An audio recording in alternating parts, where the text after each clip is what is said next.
Market the Brewer, which is by William Tremble. Copyright 2013 William Tremble, dedicated to Carolyn Tardif Tremble. Mark of the Brewer, which is a fictional story based on some historical events that were used as a backdrop throughout the story, such as the Bangor Fire, World War I, and campus life at Farmington State Normal College.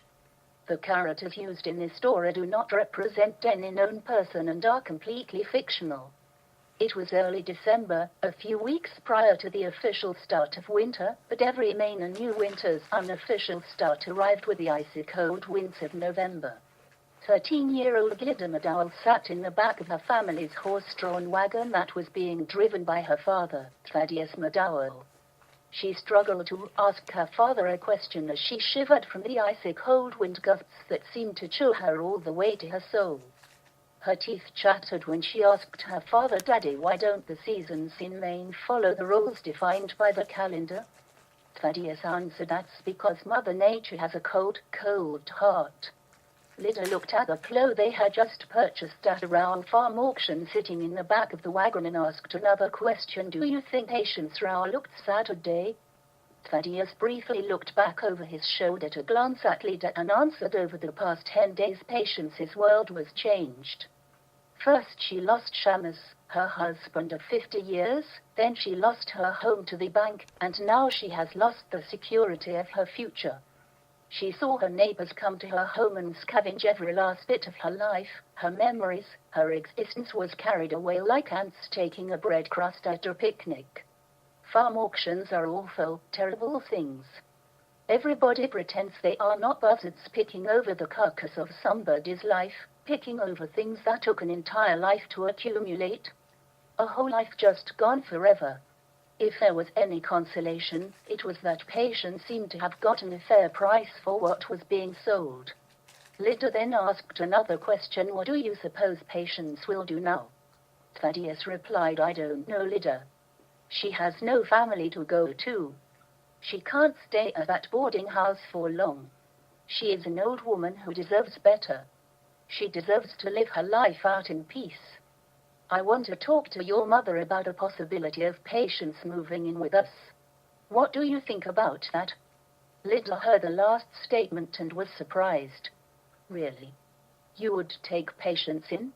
Thaddeus answered, "I plan on bringing the subject up with your mother. She will have final say, but I believe it to be the Christian thing to do." Lydia was left to ponder that last statement for the next half hour as the wagon traveled the next 2 miles down the Wiswell Road to their farm at the base of Copeland Hill. Lydia anticipated that her mother, Margaret, would insist that Patience move in. Thaddeus pulled the wagon up in front of the barn. The McDowell's dog came out of the barn and greeted Thaddeus and Lydia. It was a mongrel mix of retriever and God knows what, that had a tan-colored fur. The dog's ears could not decide on whether to stand up or fold over. Thaddeus reached down and patted the dog, saying, "Hello, dog," as he walked to the back of the wagon and brought the wagon's rear gate down. He gave the plow 2 quick tugs until he had the plow's blade hanging over the edge of the wagon. Then he said, "Lydia, I need you to walk Sandy a few steps ahead very slowly so that I can drop the plow from the wagon." Lydia grabbed Sandy's bridle and said, "Come on, girl, just a few steps." Thaddeus pulled at the plow at the same time that Lydia walked Sandy forward, moving the wagon 3 feet ahead. Thaddeus guided the plow towards the ground as it landed with a muffled clang. Then he said, "I will put Sandy away and then I will be right in." Lydia walked into the house and immediately smelled what farms in Maine never had a shortage of: venison, potatoes, carrots, and onions cooking in a stew on the stove. Lydia was cold and hungry, and the thought of a hot stew was exactly the perfect meal for a cold, blustery day. Margaret looked at Lydia and said, "Why don't you put a stew on the table along with the soup bowls and spoons?" Just then, Thaddeus walked into the house and took his coat off and hung it on the peg on the wall, and then joined Margaret and Lydia, who were just sitting down at the table. Thaddeus rubbed his hands together, saying, "Margaret, the stew sure smells good. Please pass the rolls." The table was quiet for a minute as everybody concentrated on their bowl of stew. Then Margaret broke the silence. "How did things go at the auction today? I see you bought a plow." How much did you pay for it? Thaddeus answered, I paid $3. That was a fair price. Margaret continued, how was Patience dealing with the situation? Shamus is barely in the ground, and she had to see her home sold off and carried away. Thaddeus looked at Margaret and said, Patience is at the end of her road. She is living in a boarding house down on South Main Street. Nobody has offered to help her out. I was wondering on the way home. I was thinking that maybe Patience could live here.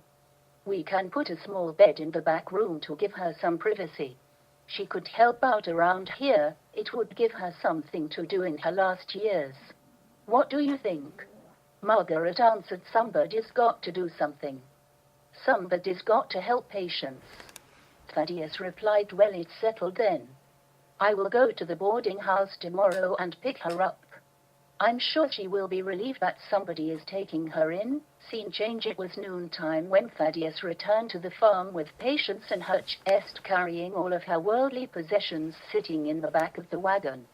Margaret put on her coat and went outside to meet the wagon along with Dog, who had already announced the wagon's arrival.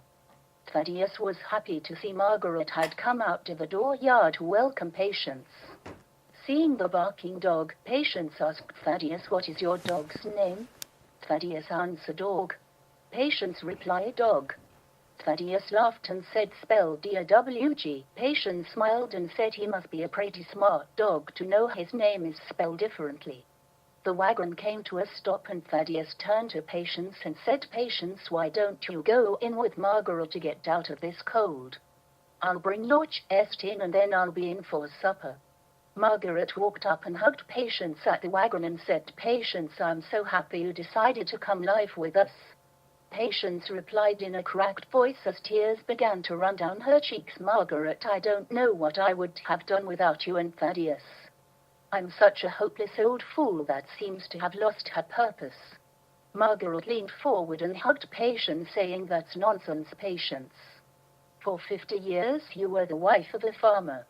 Shamus may no longer be with us, but that does not mean you are no longer the wife of a farmer. This is exactly where you belong. This is now your home, your purpose. Now let's go in and get out of this cold. I have supper waiting. I hope you like pea soup with ham bits and carrots, and cornbread. By this time Lydia had come outside. Hello, Mrs. Rowell. How are you? Patience replied, hello, dear. Call me Patience. We will be living under the same roof, so I think it would be all right if you called me by my first name. Lydia answered with a smile, okay, Patience. Now I'm going to help bring Hutch Est inside before you change your mind. Scene change. Things at the McDowell farm naturally settled into a wintertime routine. Time was spent on things that you didn't have time for during the growing season. Margaret cooked, cleaned, and sewed new clothes and repaired the old ones. Thaddeus made repairs around the farm, took care of the animals, and cut firewood. Patience shelled the dried ears of corn that were stored in the barn by feeding them one ear at a time into a hand-cranked corn sheller that separated the kernels from the cob, and then ejected the cob. Lydia spent her days going to the Brewer Free High School and helped with the chores after school during the fall and winter months. During the spring she missed a couple of weeks of school to help with the planting, and during the summer she was a full-time farmhand. Patience came in from the barn with a bowl full of eggs and said, Thaddeus, I was out at the chicken coop and saw paw prints in the mud. Looks to be a fox or coyote was scratching at the dirt trying to get under the chicken wire. The prints were good ones. I thought I heard a commotion last night. That must have been what was causing it. Thaddeus replied, well, if you heard a commotion last night, I guarantee you'll hear a commotion tonight. I'll be waiting with a shotgun to take care of any critter foolish enough to show back up at the chicken coop. Scene change. By 7 o'clock that night everybody at the McDowell farm had settled in for the night. Thaddeus slept in a rocking chair listening for any sounds indicating that something was afoot. At 1 in the morning, he was awakened by the nervous clucking of an entire chicken coop, alerting him that there was something trying to get into the chicken coop. It was a cold, clear night with a moon that was almost full, making it bright enough to see shadows moving in the barnyard. Thaddeus quietly opened the window and pointed the shotgun towards the chicken coop, seeing a low shadow scratching at the ground. Thaddeus cocked the shotgun's hammer and pointed it at the low shadow, making sure his aim would not hit the barn or the chicken coop. He was firing buckshot that could go through the walls and into his own animals. Thaddeus pointed the shotgun at the shadow for 15 seconds, making sure his aim was true. Then he squeezed the trigger, creating a thunderous ear-splitting sound that shattered the calmness of the night. The shotgun kicked backwards against his shoulder, causing Thaddeus to lose sight of what he shot at. By the time he was able to look where he shot, the shadow was no longer there. Thaddeus focused his eyes towards the barnyard, looking for any movement, any sound other than the nervous chickens that wailed drowned out a marching band. He then heard the reassuring bark from dog inside the barn. A voice interrupted his thoughts. "Thaddeus, what the devil is going on? What are you shooting at? Is everything all right?" Thaddeus answered, "Go back to sleep, Margaret. I just shot at a visitor to the chicken coop.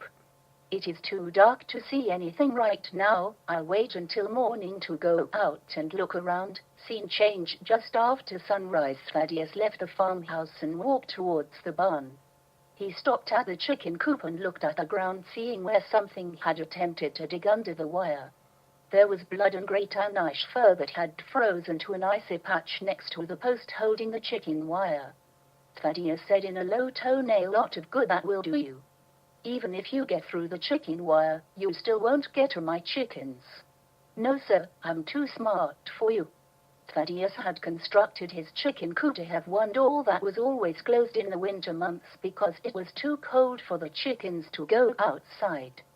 Inside the barn was another pending area that had access to the inside of the chicken coop by way of a hinged door that allowed for somebody to collect the eggs and clean out the chicken shit that accumulated under the roost. The chicken shit was put into the compost pile that would be used in the spring. Thaddeus walked into the barn and was greeted by dog's wagging tail. Then he walked over and opened the hinged door, exposing 10 chickens that were sitting in their roost and 10 more that were down on the coop's floor. The coop's floor was made of chicken wire attached to 2x4s placed on their side, spaced every 12 inches. Having a raised chicken wire floor allowed Thaddeus to use a rake to pull out hay that he had put on the ground under the chicken wire to catch the chicken droppings. Thaddeus spoke to his chickens like they were children. "Good morning, ladies." "Well, hello, Gertrude. How is Gertrude this fine morning? How are you, Candy? How's Daisy and Big Red doing? Where is Rusty? Rusty, where are you hiding? There you are. I don't blame you. I'd be hiding from all these women too. Did you know that you had a visitor last night? That's right, the big bad wolf was sent away running for his life after I shot him in his keister. Who wants some corn? I bet you all would like some corn. All right, okay, there's plenty for everybody." After he fed the chickens, he walked over to the horse stalls and fed each horse half a bucket of oats, and then he cleaned the stalls of the horse manure by putting it in the compost pile. One horse was a filly named Sandy because she was a light tan color.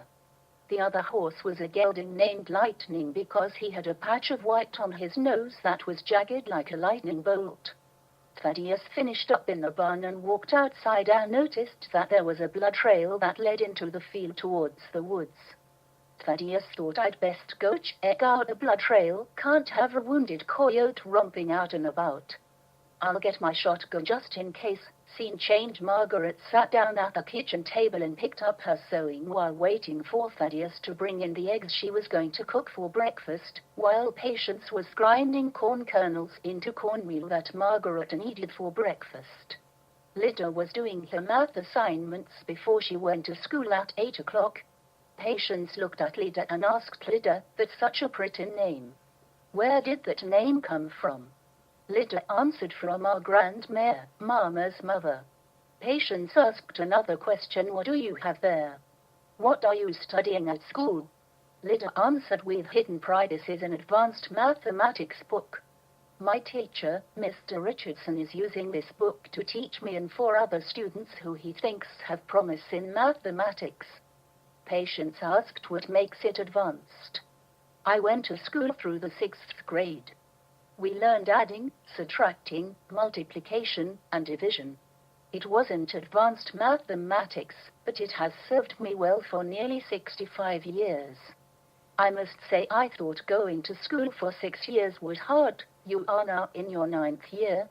That is an accomplishment. Lydia replied, well, Mr. Richardson would like to teach us algebra and geometry for the first year, and maybe we will do trigonometry and statistics for the second. We are doing algebra right now. It is solving equations to find the value of x or y, actually any letter you want to select. Patience asked, equations? What are equations? I didn't know letters could be numbers. Lydia relied I didn't either until I started taking algebra. It is a mathematical statement where both sides of the equal sign are equal to each other, except you have to find the missing pieces that are shown by the letters. You have to follow all of these rules to find the value for the letter, or the missing piece of the puzzle is what Mr. Richardson calls it. But I must say algebra is the most confounding compounding I have ever seen. I swear, Satan himself must have said backward and now put the alphabet in math point. Margaret laughed at the last statement while she was threading a needle. Oh my Lydia, I'm sure Mr. Richardson wouldn't think he is teaching any of Satan's disciplines. Then the kitchen door opened and Thaddeus walked in carrying a chicken eggs. Can you close the door for me, Lydia? My hands are full of eggs. Sorry, I got delayed in the barn. Here are the eggs, Margaret. I have to eat and then I gotta head out with my shotgun to follow a blood trail that leads behind the barn into the field. I just want to make sure there isn't a wounded animal out back that can cause us a problem. Scene change. Once Thaddeus finished eating his breakfast, he stood up and said, thanks for breakfast, Margaret. Cornbread, pancakes and fried eggs fill that hole in my belly. Now I have to go out and check on that blood trail. Thaddeus put his coat on, grabbed his shotgun and loaded it with 2 buckshot shells, and then he walked out the door. He bent down to look closely at the blood drops in the snow and slowly followed the trail through the field towards the tree line. Dog sniffed at the ground following Thaddeus out into the field and then past him running towards the woods. Thaddeus now stood 30 yards from the woods when something caught his eye and he said in a low voice, what the hell is that? Thaddeus locked his gaze on something he saw on the ground leaning up against a tree with Dog standing 15 feet away from it growling at something he perceived as danger. Once Thaddeus realized what he was looking at, he ran up to the subject of his gaze and said, my God, who is this? Thaddeus peered at a young man no older than 20, who was unconscious and leaning up against a tree, bleeding from his thigh. Thaddeus thought, what a disturbing, queer sight. He is stripped totally naked. Good God, there isn't a stitch of clothes anywhere near his body. Who is he? Is he alive? Dog barked at the unconscious man lying in the snow. Thaddeus turned to Dog and barked his own command, Dog, quiet. Dog obeyed his master's command but maintained his distance from the man, and continued his low primordial growl that sounded like death itself. Thaddeus bent down and felt for a pulse in the man's neck and thought he felt one. Then he turned around and ran back towards the farmhouse to get the wagon and shouted, Dog, come. Thaddeus ran all the way back to the farm with Dog in pursuit. He entered the barnyard from the field and had to catch his breath for a few seconds before he could yell, Margaret. Margaret. Margaret opened the door and said, what's wrong? Thaddeus replied as he started walking towards the barn, there is a man bleeding and unconscious in the field. I think he's barely alive. Probably froze half to death. Go get a couple blankets. I'm going to get the wagon to go fetch him. I will need those 2 blankets before I go. Margaret replied, let me go get Lydia, we can help you load him onto the wagon. Thaddeus answered, I'm not so sure that's a good idea. The man is naked. Not a stitch of clothes anywhere near him. He's a complete stranger bleeding out in my field. Margaret repeated what Thaddeus had just said in a bewildered, confused trance. A naked man is passed out in our field. Lydia walked out of the house just as Margaret made that statement and responded, "Mama, what did you just say?" Margaret turned around and looked at Lydia and said, "Hurry. Go get 2 blankets before your father goes back out in the field. I'm going with him. He will need help." Lydia ran back into the house to get the blankets and returned just as Thaddeus was driving the wagon out of the barn.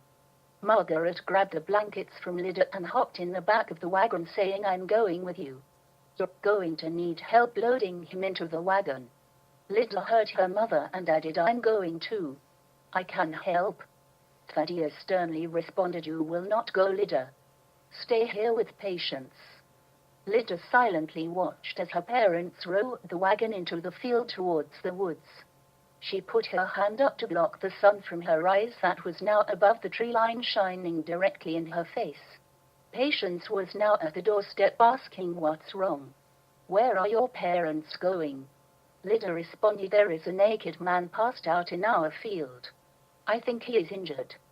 Daddy didn't want me going out there with him and Mama." Patience replied, "I should think not. I'm sure your father doesn't want you around any strange naked man in his field." Lydia answered, "We live on a farm. I think I've seen every animal with 4 legs breed at one time or another. So I would guess seeing a naked man would not be a shocking mystery to me. This one just happens to be on 2 legs." Patience replied, "Lydia, for a girl as smart as you, I think you know that is not entirely true. A naked stranger in the backfield is not something for a young girl to be a witness of." With all the excitement of the morning, Lydia had lost track of time and didn't realize that it was now 8 o'clock, until she saw Stillman Littlefield and Lillian Murch waiting for her down on a Wiswell road in the Littlefield's wagon. Both Stillman and Lillian came from farms that were on the top of Copeland Hill, and each day Stillman picked Lillian and Lydia up to bring them all to the Brewer Free High School. It was a 3-mile walk to get to school, which would have taken them 1 hour to walk on a good day, and probably 2 hours on a snowy day, but it only took half an hour in Stillman's horse-drawn wagon. Lydia put her mathematics book in the cloth sack containing the rest of her book, saying, "Stillman and Lillian are here. I've got to get to school. I hope things don't get any more frantic around here this morning. I'll be home around 2:30. Bye, Patience." Then Lydia rushed down the driveway towards the wagon. Lillian saw Lydia rushing from the house and said, "You are never late. What's the predicament at your farm?" Lydia jumped in the back of the wagon and positioned herself so that she would be out of the wind, and then said, "Oh my God, you wouldn't believe what happened this morning. It started last night when my father shot at a coyote that was digging around the chicken coop.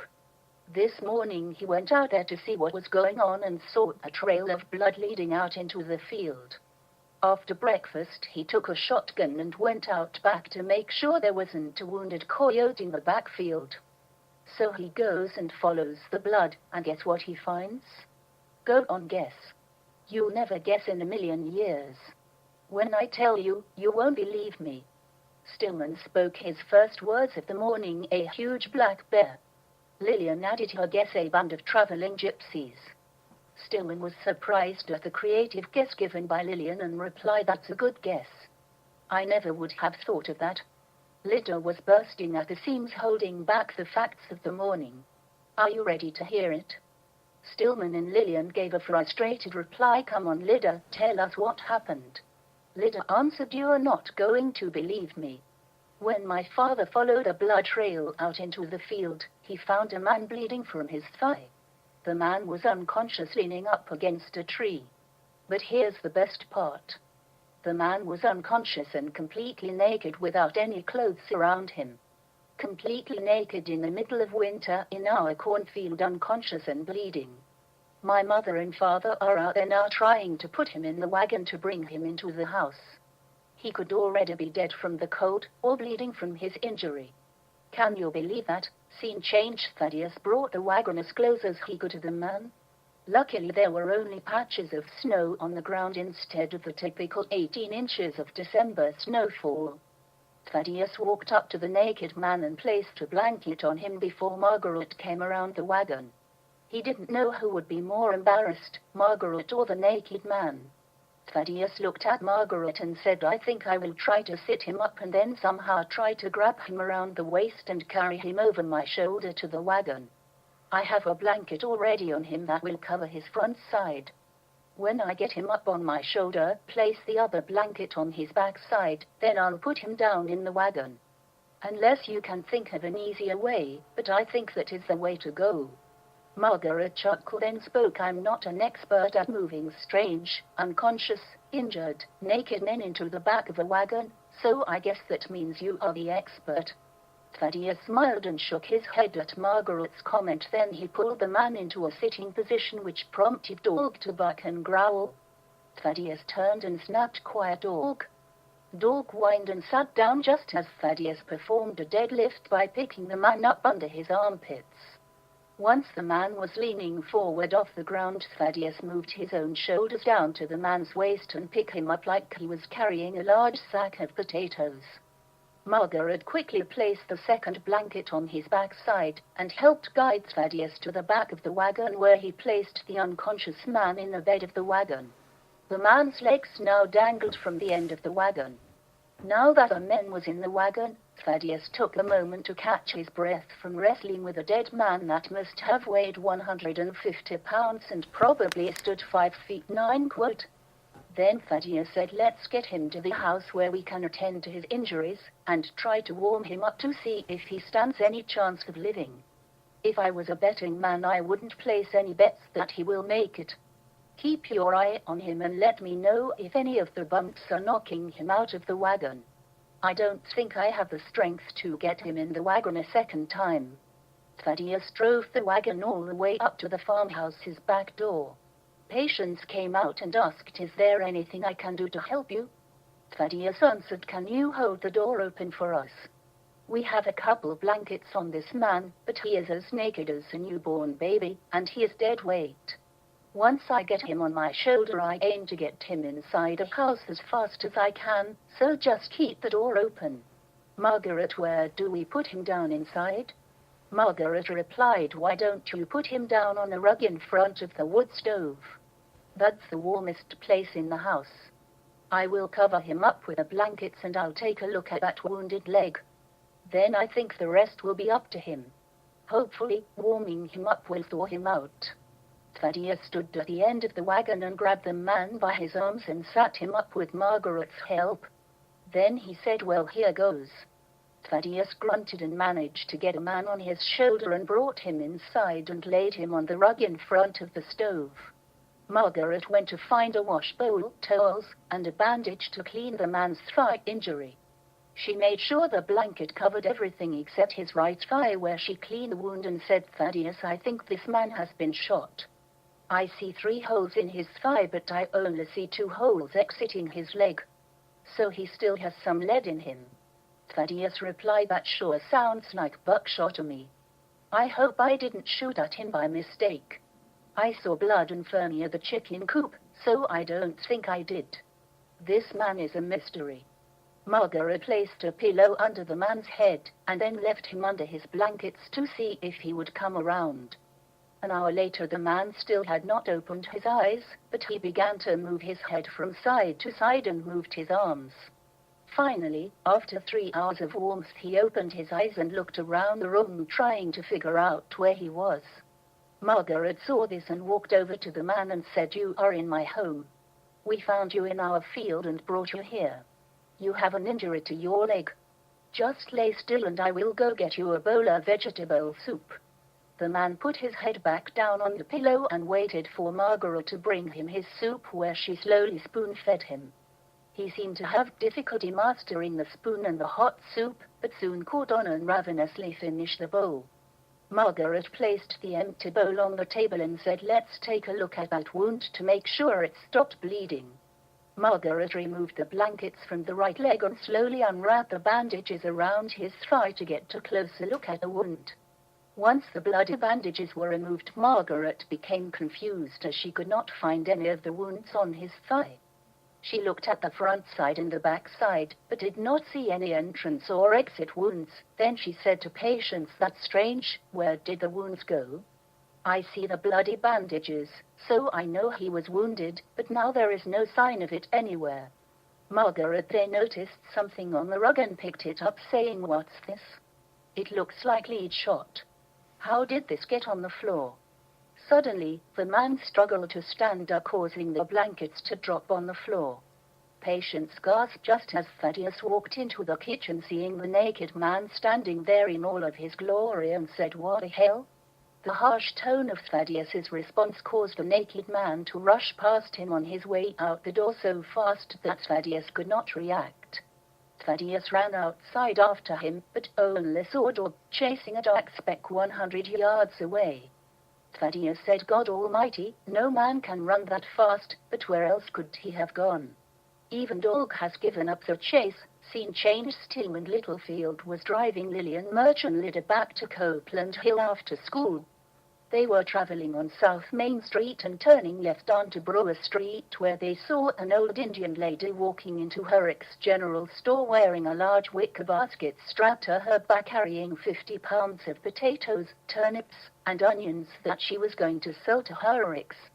Stillman turned his head and spoke to Lillian and Lydia. "There's old Polly Podada. I'm going to stop here at Herrick's to see if she is going to need a ride back to her shack."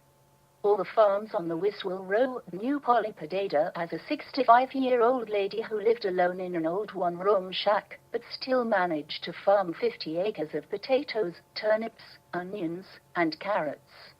Nobody knew her real name. Everybody had always just called her Polly. She was always selling her potatoes, which is how the locals pronounced potatoes, along the roadside or at one of the general stores in South Brewer. Lydia answered, "Yes, let's stop and see if Polly needs a ride." Stillman stopped the wagon and asked Polly, "Do you need a ride back to your farm? We can wait for you to take care of your business in Herrick's." Polly looked at all three in the wagon and recognized them and said, "Well, aren't you precious? I would be so happy to take a ride. My business inside will not take long. I will be out shortly. Thank you for waiting." 5 minutes later, Polly came out and Stillman helped her into the back of the wagon, where she sat across from Lydia and Lillian. Polly looked at both girls and said, "You are the Murch girl and you are the McDowell girl, right?" Both Lydia and Lillian answered yes. Polly replied, "See, I haven't lost my mind yet. I can still remember who you are, even though all of you grow so fast just like weeds. So, how is everything with your families? I hope nobody's caught the consumption. Terrible, that consumption. The devil's delight that consumption is."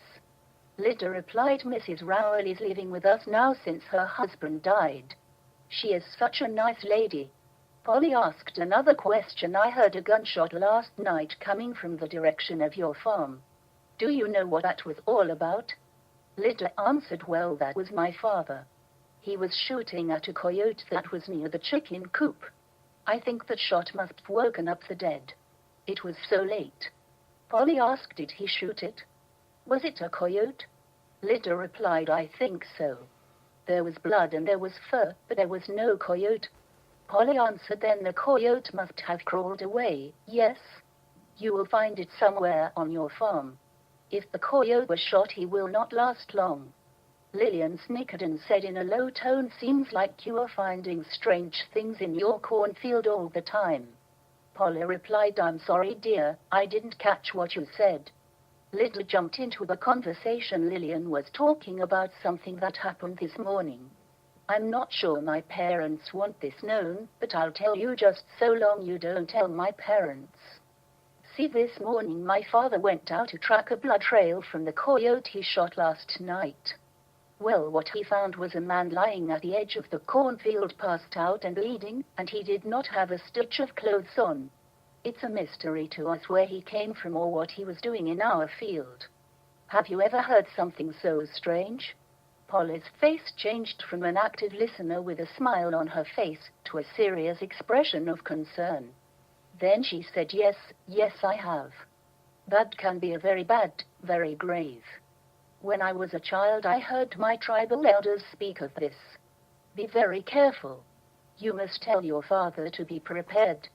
Maybe nothing will happen, but maybe something will. He must keep a watchful eye out for coyotes, foxes, maybe even bears. Lydia was now concerned. What do you mean? Why does he have to look out for coyotes and bears? Polly replied, my tribal elders told stories.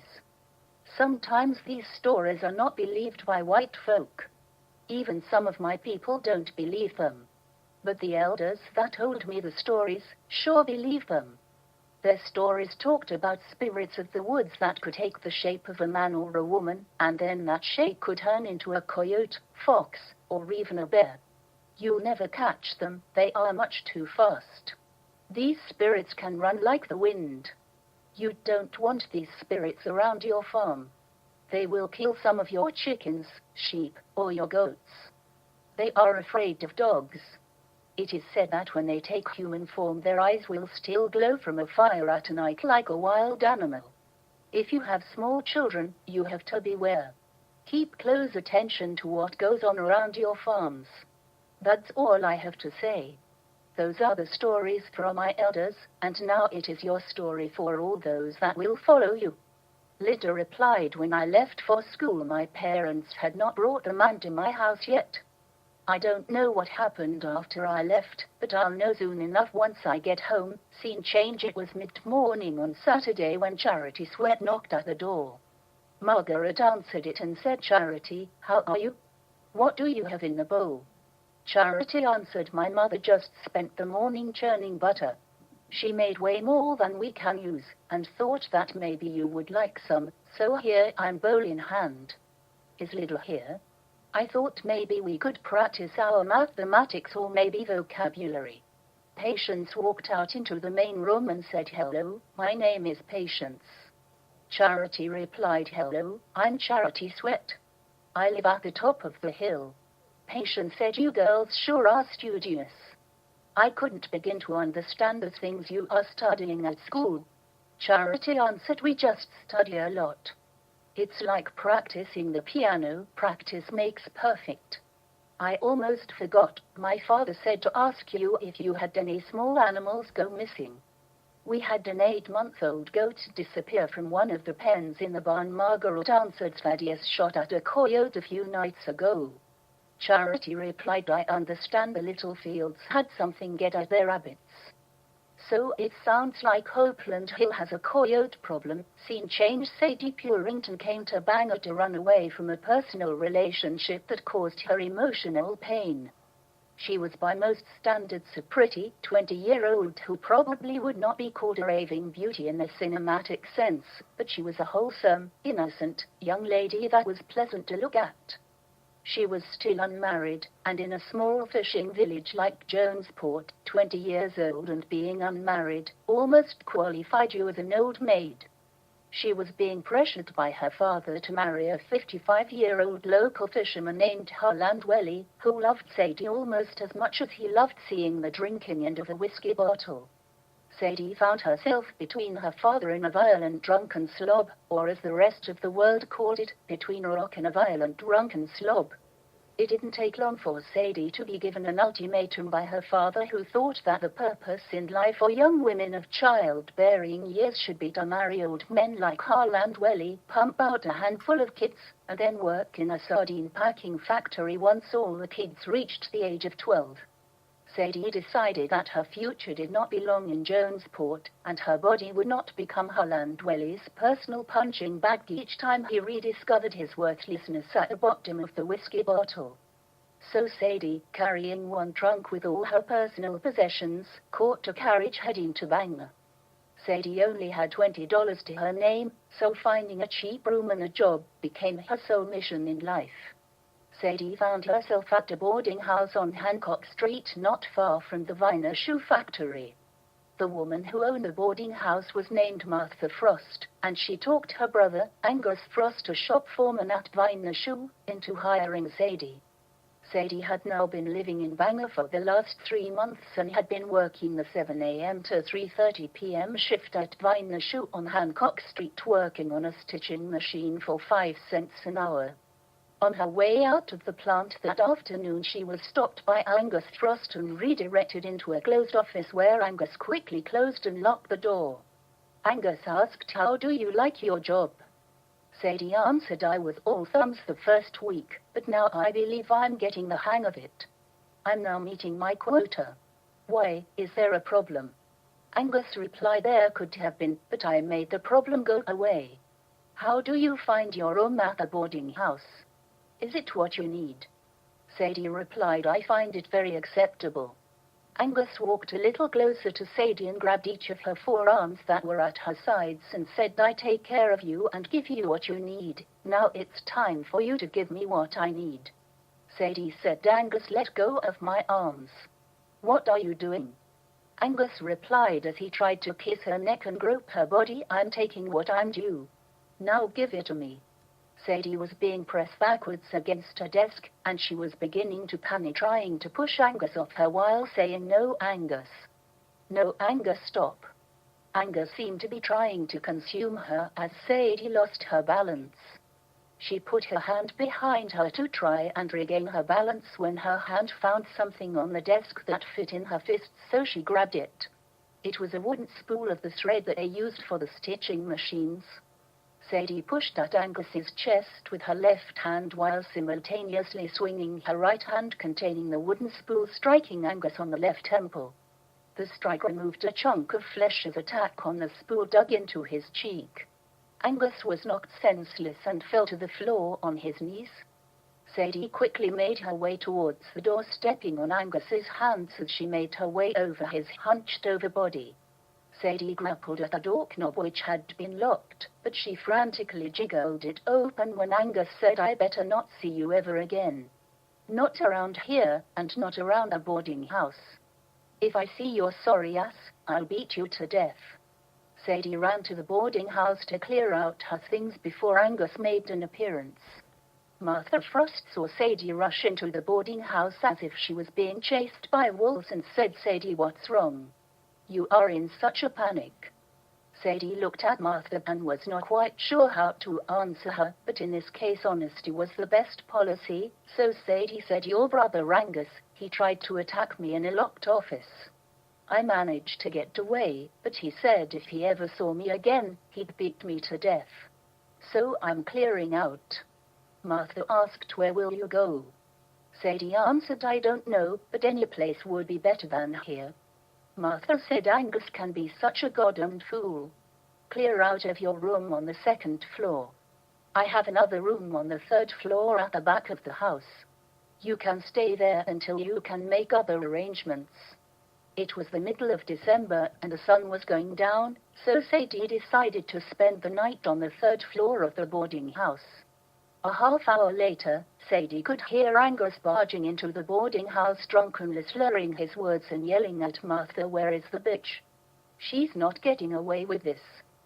Sadie's heart was pounding as she heard Angus stomp up the stairs to the second floor with Martha's voice saying, "See, I told you." She packed and left. Scene change. Margaret, Lyda, Lillian Murch, and Charity Sweat all hopped into the McDowell wagon for a trip to Epstein's store, which had recently opened up on South Main Street. Margaret was going to buy a pair of overalls for Thaddeus for Christmas. It took them 30 minutes to get there, and 1 hour to browse the merchandise before making their purchases. As they left the store, they saw a young woman leaning up against Epstein's sidewall crying. She had a trunk in front of her, and a look of hopelessness enhanced by a runny nose and red eyes from crying. Margaret walked over to the woman and said, "Are you okay? Is there anything I can do?" The woman looked up at Margaret and said, "No, it's hopeless. My luck changed yesterday afternoon. Now I'm out of a job, out of a place to stay, and out of luck. I honestly don't know what I'm going to do. I came all the way over here from Bangor to see if the Eastern Manufacturing Company was hiring. I didn't take the covered bridge, even though I didn't have to pay a toll. No, of course not. I took the Bonton ferry that cost me a penny because I was told the ferry would drop me off right here at the Eastern, instead of walking 1.5 miles from the bridge. Like I had that penny to waste. Miss Moneybags can afford to throw her money around. Well, I get here at the Eastern, and a man behind a counter told me they just filled their last open position in something called a rag room.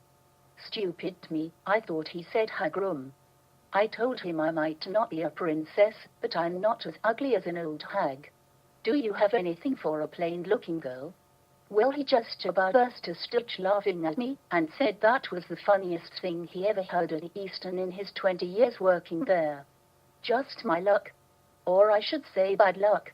Maybe I'll just curl up and go to sleep right here and let Mother Nature take her course. I'm so tired, I just want to sleep. I really just don't care. Margaret noticed that the girl just rambled on in all directions. She decided to try and make it simple and asked, "What's your name?" The woman answered, "My name is Sadie Purinton. I moved to Bangor from Jonesport about a month ago. I had a job, a place to stay, and then the foreman at Viner's Shoe tried to have his way with me, but I wouldn't have any of it. So that's my sad story. My father said I was pathetic and that I would never make it in Bangor. I guess he was right." Margaret looked over at the girls that were still waiting in the wagon listening to their conversation. Then she looked back at Sadie and said, "Grab your trunk and put it in the back of my wagon. You're coming home with me. I can't leave you out here in the cold." "I'm serious, Sadie. Pick up your trunk and let's go." Scene change. Thaddeus was deep in thought while he was cutting wood at the edge of his cornfield. He did not hear his neighbor, Earl Murch, walk up behind him until Earl spoke and broke the silence of the solitary winter's day. "Hello, Thaddeus. I see you are working up a sweat on this cold December day." Thaddeus was surprised by the voice and quickly turned around to find Earl standing there. "Earl, I didn't hear you sneak up on me. I guess you caught me daydreaming."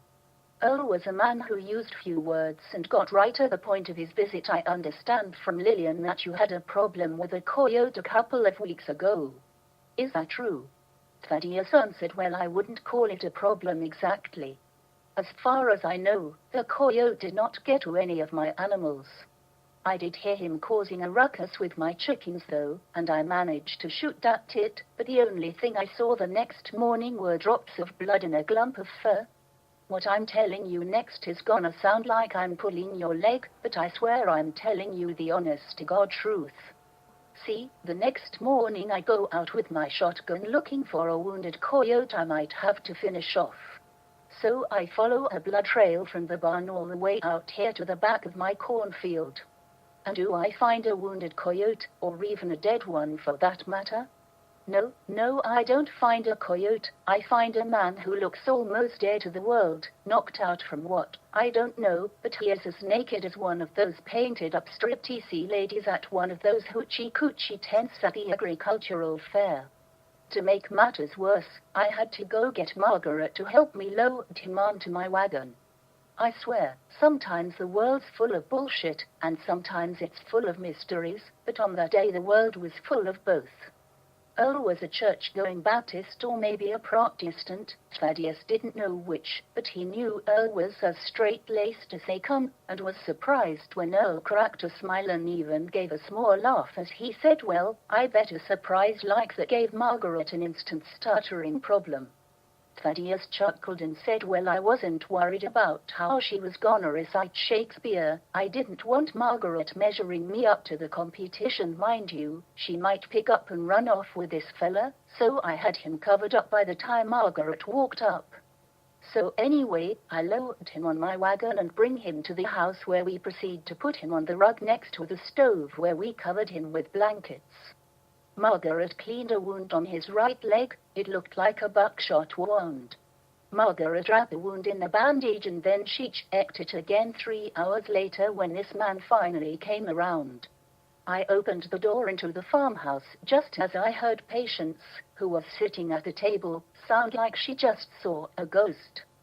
So I walk in and look over to my left and I see this man standing there completely naked, and he sees me looking back at him, mind you, and then he tears off past me right out the door bare-assed. It's freezing out and he's running around my farm without a stitch of clothes. It was only a second or two until I could run out after him, but all I saw was Dog chasing something all the way across my cornfield. That's what, 250 maybe 300 feet away. Other than that there was no sign of that man anywhere, and I haven't seen him since. Oh yeah, I almost forgot, Margaret said after 3 hours she took the bandage off his wounded leg and the wound was gone. There was no sign of the buckshot wound. Oh, replied, the wound healed. It was gone. Thaddeus answered, that's what she said, and she also found a piece of the buckshot lead on the rug next to his leg.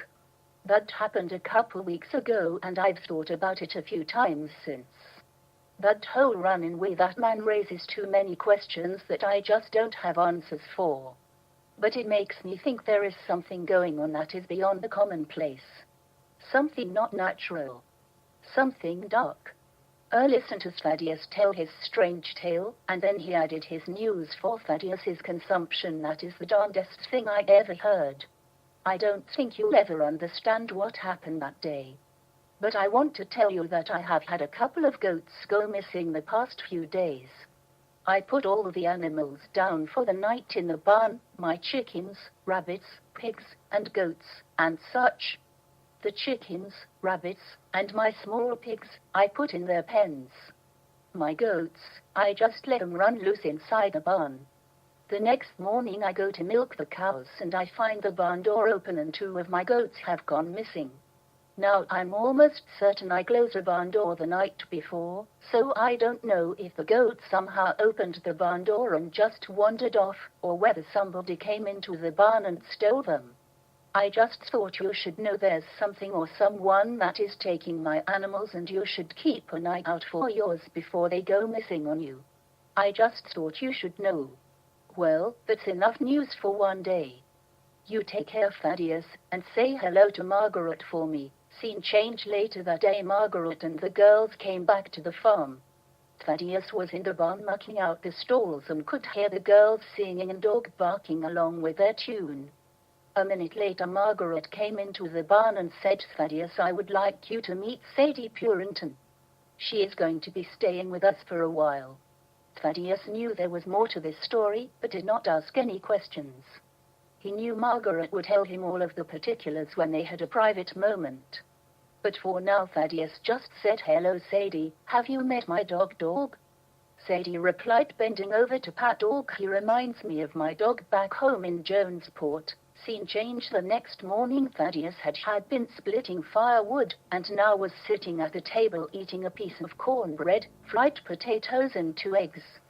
Patience was sitting across the table from him working away at her pile of corn cobs that she was running through the hand-cranked sheller. Margaret sat down at the table with a cup of tea in one hand and a piece of cornbread in the other. Patience kept her eyes on her work as she spoke to Thaddeus. I think I can help you next June with your corn. I've been noticing that a lot of these ears of corn are missing kernels. This happened to us one year, Shamus and I. Thaddeus looked at Patience with a small smile and said, Patience, I know what you are thinking. You are thinking that you'll get behind Sandy and Lightning and plow my fields. Patience smiled back at Thaddeus and said, you are such a kidder. Seriously, Thaddeus, I can help you with your corn crop. Thaddeus answered, all right, Patience. Now how can you help me with my corn? Patience answered, I think your tassels need tickling. Thaddeus chuckled, okay, that's it. My farm has officially been taken over by women. It's bad enough I had Margaret and Lydia to deal with, but now I have you and Sadie. Now it all makes sense. No wonder I have naked men running all over my farm. Just look at all the women. Margaret laughed. Your farm has never run better since we have all these women straightening you out, and you know it. Thaddeus said, how can tickling my tassels help my corn? Patience replied, well, for one thing, it will make them smile, and we can't have them smile with missing teeth. One year Shamus had a whole section of corn that did not come in with kernels. So the next year I went out into the cornfield when the stalks were waist-high with their tassels sticking out at the top of the stalk, and their corn flour showing its silk at the bottom. I walked out in the field with a plate and a macue brush for my rouge, which I hadn't used in years. It took me the better part of the day, but I walked up and down each corn row and shook the pollen from the tassels onto the plate, and then I'd add the macue brush in the pollen and brushed the flower silk. Every single piece of corn silk was pollinated and produced its kernel. So I guess you could say I tickled every tassel and pollinated that entire cornfield. And I must say that August's corn harvest was plentiful. Those ears were large, full, and beautiful. Thaddeus answered, well, I should hope so. You went and put rouge macube on what? The whole corn crop? Patience, next June please feel free to make my corn crop feel beautiful. Thaddeus then changed the subject and said, I have finished the renovations to the chicken coop. It can now hold 30 chickens. The way I figure it, the extra hands will allow us to produce more eggs. I have also expanded the berry patch. I have added 10 more rows of strawberries and 5 more rows of raspberries. And I was thinking next week I might try to prune the apple trees so we can get some apples this year. Scene change. The calendar said it was the first day of spring, but in reality, spring would not be felt in Maine for another month. In Maine, the month of March was the melting season that preceded the muddy season of April. With the coming of spring, many of the farm animals were in late stages of pregnancy. Goats, pigs, cows, rabbits, sheep, and horses delivered their young to the world as the sun's warmth started the growing season. This was true for Sadie as well, who was now experiencing baby flu. Sadie was experiencing nausea and could not keep any food down. In a small house there were no secrets. When somebody retches every morning for 2 weeks straight, knowing eyes dart their glances until the obvious becomes officially recognized. It's the latter part, being officially recognized as being pregnant when you are a wed woman, was a societal mark of shame. On this morning, Margaret, Patience, and Sadie were all in the kitchen. Margaret was rolling out a pie crust, and Patience was darning Thaddeus's socks, while Sadie sat at the table struggling to eat a bowl of oatmeal before she ran off to pray to the porcelain god. Margaret and Patience made eye contact, which prompted Margaret to ask Sadie, are you with child? Sadie stared silently at her bowl of oatmeal as her eyes welled up in tears until they overflowed down her cheeks.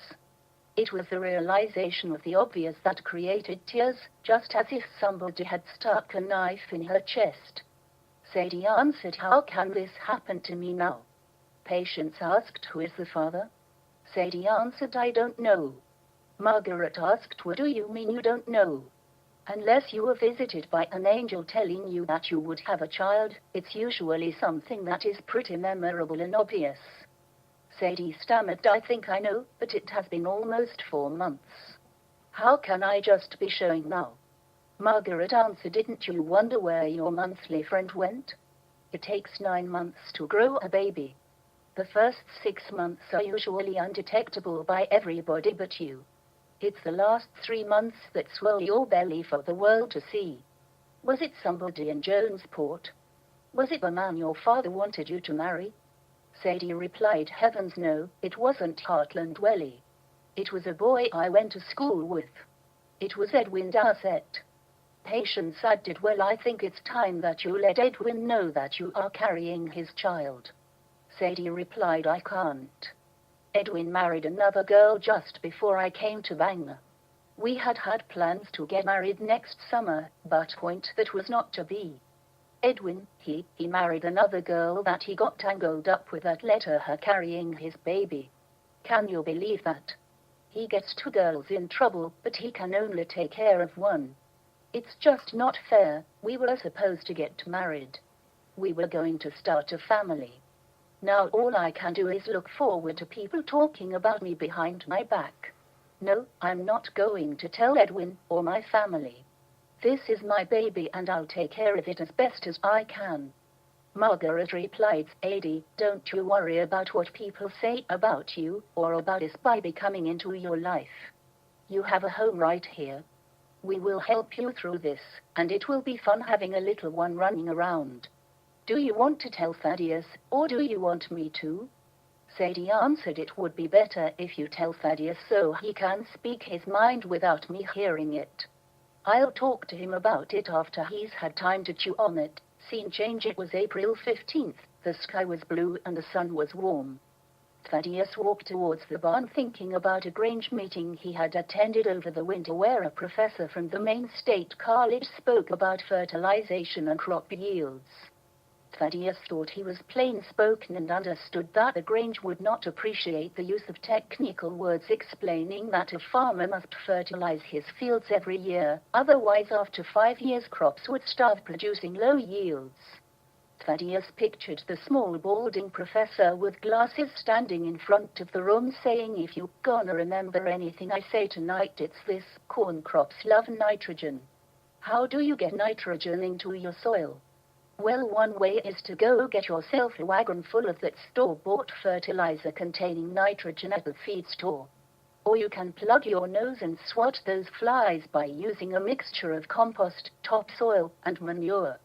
And if you're using manure, then chicken manure is the best.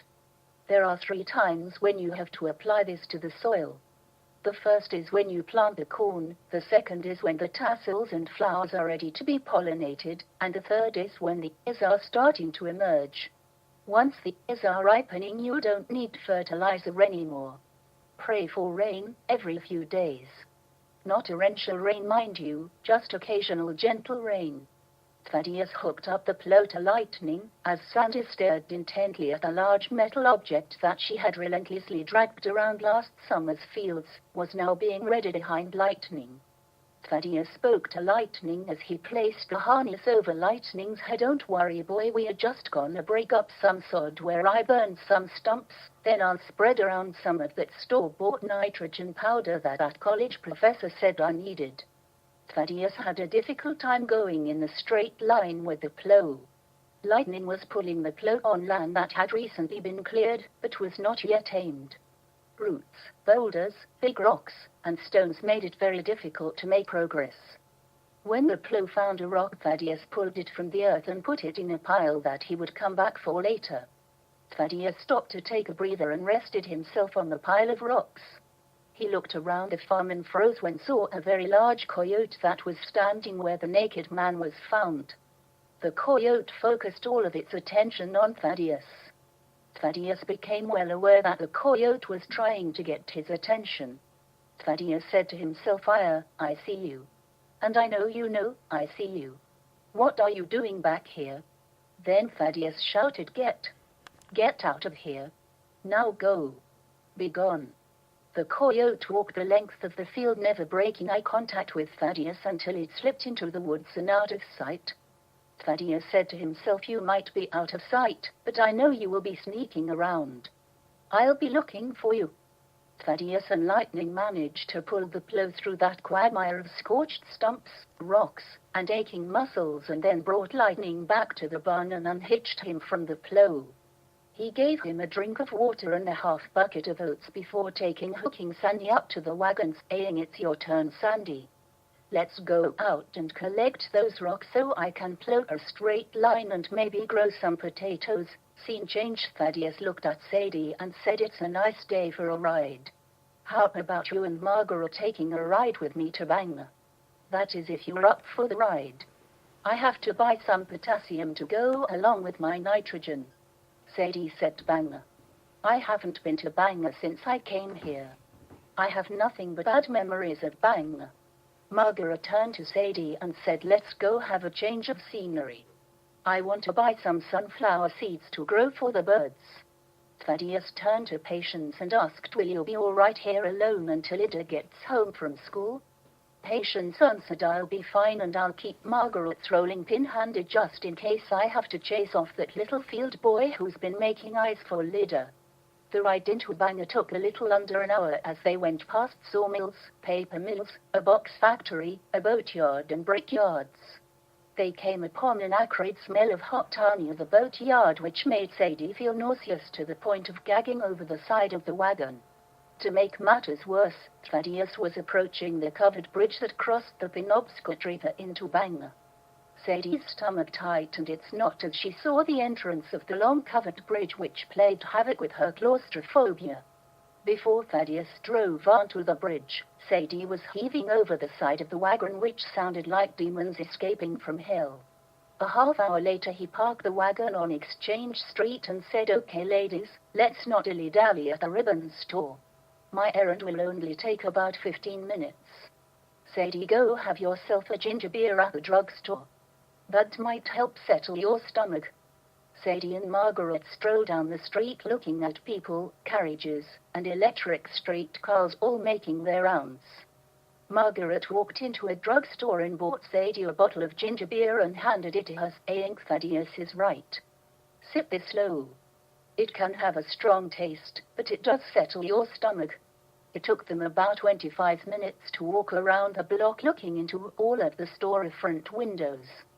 They were about 50 feet away from their wagon when a large, drunk man came out of Nellie's tavern bumping into Margaret as he lurched in front of Sadie, stopping her.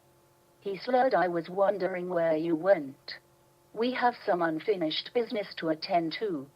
I warned you that I had better never see you again. And here we are. I see you." Just the sight of Angus Frost sent Sadie into a battle with nausea. Sadie bent down on the sidewalk and threw up into the street. Margaret grabbed for Sadie and said, "Are you all right? Take a slow deep breath. Let it out slow. Does that help? Take another sip of the ginger beer. It'll make for the nausea to pass." Angus heard what Margaret said to Sadie and was smart enough to put two and two together and ranted in a boisterous tone, "Lordy, lordy, look at what I see. Looks like little Miss Sadie is carrying a bastard. That'll teach you. I bet you gave the boys whatever they wanted just to stay out of the gutter. Who's the daddy?" "Some shipmatey," with a smile. "Are you still open for business? You look like you still got a few months. Like I said before, you and me are finishing our business, except now I want to discount because you're being pregnant and all. Or how about your friend here, is she a willing participant? I'll pay full price for her." Margaret loudly replied, "Get away from us. Leave us alone. Don't touch point, keep your hands to yourself." Nobody saw Thaddeus rushing down the sidewalk carrying a spade he had just purchased. Angus was standing near the edge of the sidewalk placing his hands on Margaret, saying, "I swear I'll take what I need. Someone is coming with me." Thaddeus slowed his running as he approached Angus, transferring his forward momentum into the shovel he swung, hitting Angus in the back of the knees, knocking him to the ground. His legs stayed on the sidewalk, but his torso fell down into the dirt street. Thaddeus raised the spade high into the air over his head. Margaret saw what was happening and screamed, "Thaddeus, no." Thaddeus grunted with anger and exertion as he brought the sharp angled edges of the spade from above his head straight down at Angus's face. The guttural grunt expressing the effort put into the spade's plunge seemed to be the only sound Margaret heard on the noisy street. The spade made a familiar sound as it passed into the gritty soil. Margaret could not see the man's face that was lying in the street, but she heard a woman on the sidewalk scream. Then she heard moaning and realized it was coming from the man lying in the street. Margaret rushed over to Thaddeus and pushed him away, saying, "It's over, Thaddeus, it's over. You can stop now." Thaddeus looked at Margaret and reached for his shovel that was now sticking 8 inches into the street's gritty ground, where he pulled it out and said, "Get Sadie and bring her to the wagon. Our business is done here." Margaret helped Sadie in the back of the wagon and then hopped in the back herself. Thaddeus took the reins of the wagon and said, "Let's go, Sandy." They drove past Angus, who was now sitting in the street with blood streaming down the side of his face onto his neck and shoulders. He was searching through the dirt for his ear that had been sheared off by the spade. Margaret looked at Angus and said to Thaddeus, "You took off his ear?" Thaddeus replied, "I know. I missed. I was aiming for his throat." The rest of the way home was a silent one until they turned left onto Elm Street in South Brewer and saw Polly Pedada walking up the hill. Thaddeus stopped the wagon when he came up to Polly and said, "Polly, we can give you a ride home." Polly looked at Thaddeus and replied, "The spirits must be with me today." Thaddeus could see that Polly was struggling to speak, fighting back a coughing fit, then pausing to catch her breath before she finished her sentence. "I'm feeling under the weather and they sent you across my path." Thaddeus jumped down off the wagon and walked around and helped Polly into the back of the wagon, and then he jumped back in the front wagon seat and continued the journey up the hill. Margaret asked Polly, "Why don't you come and have supper with us, and then somebody will bring you back to your place when you're ready to go?" Polly answered, "Thank you, Margaret, that is much appreciated. I just don't feel like myself today. I guess I'm getting old and worn out." They brought Polly into the house and sat her down at the table and gave her a cup of tea and a piece of cornbread while Patience finished preparing a pig's fry for supper. The ingredients of sliced potatoes, tripe, and onions were laid onto a cooking pan.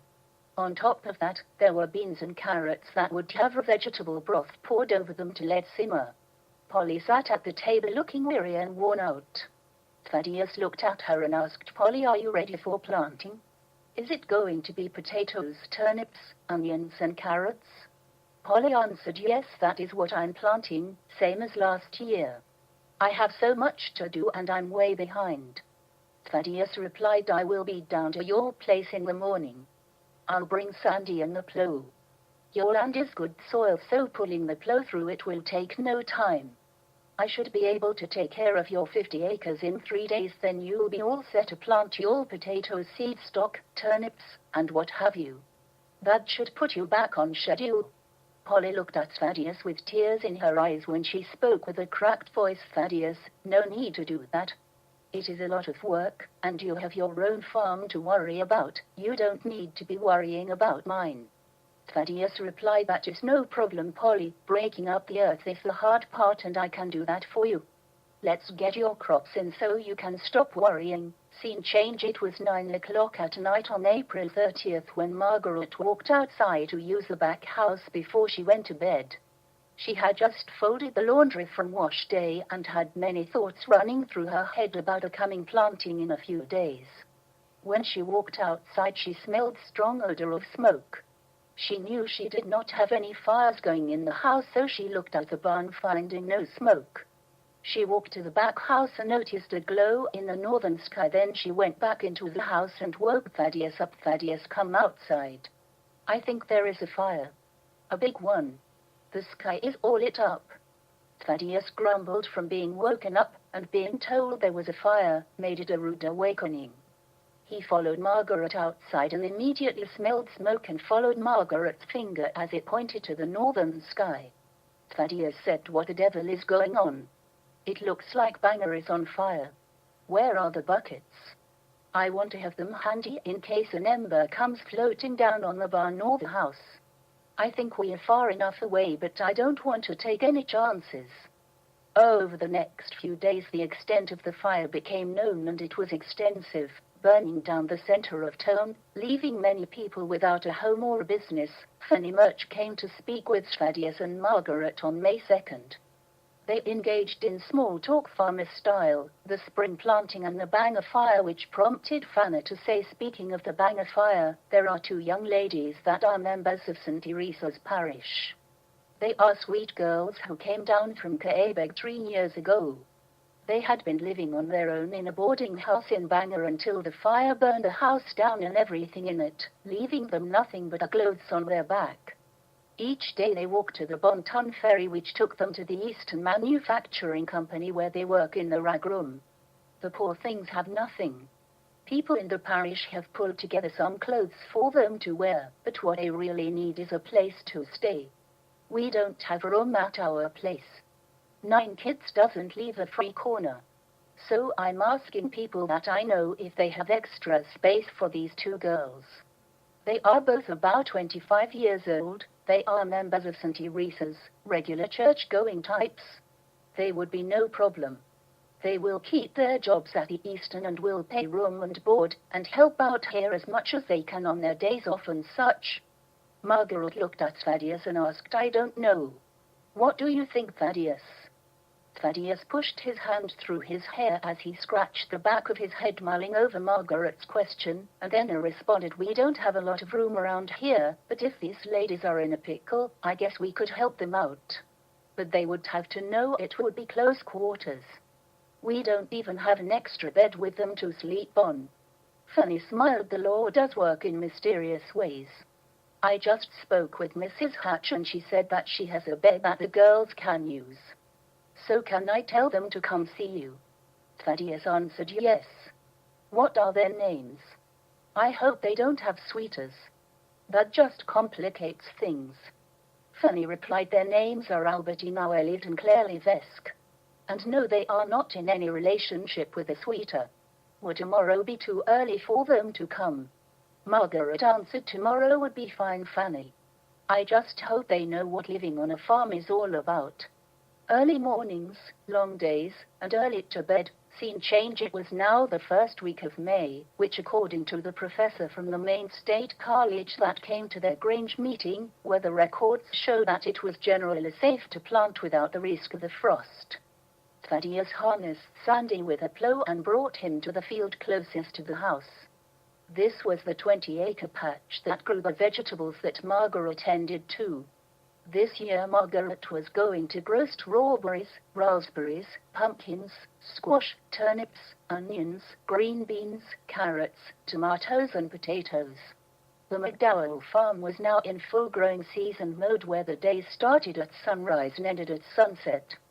Sandy had no difficulty plowing through the 20-acre garden, turning over rich dark soil. Once the plough completed its first pass through the 20-acre patch, Thaddeus sprayed a potassium fertilizer on the area that was going to grow potatoes.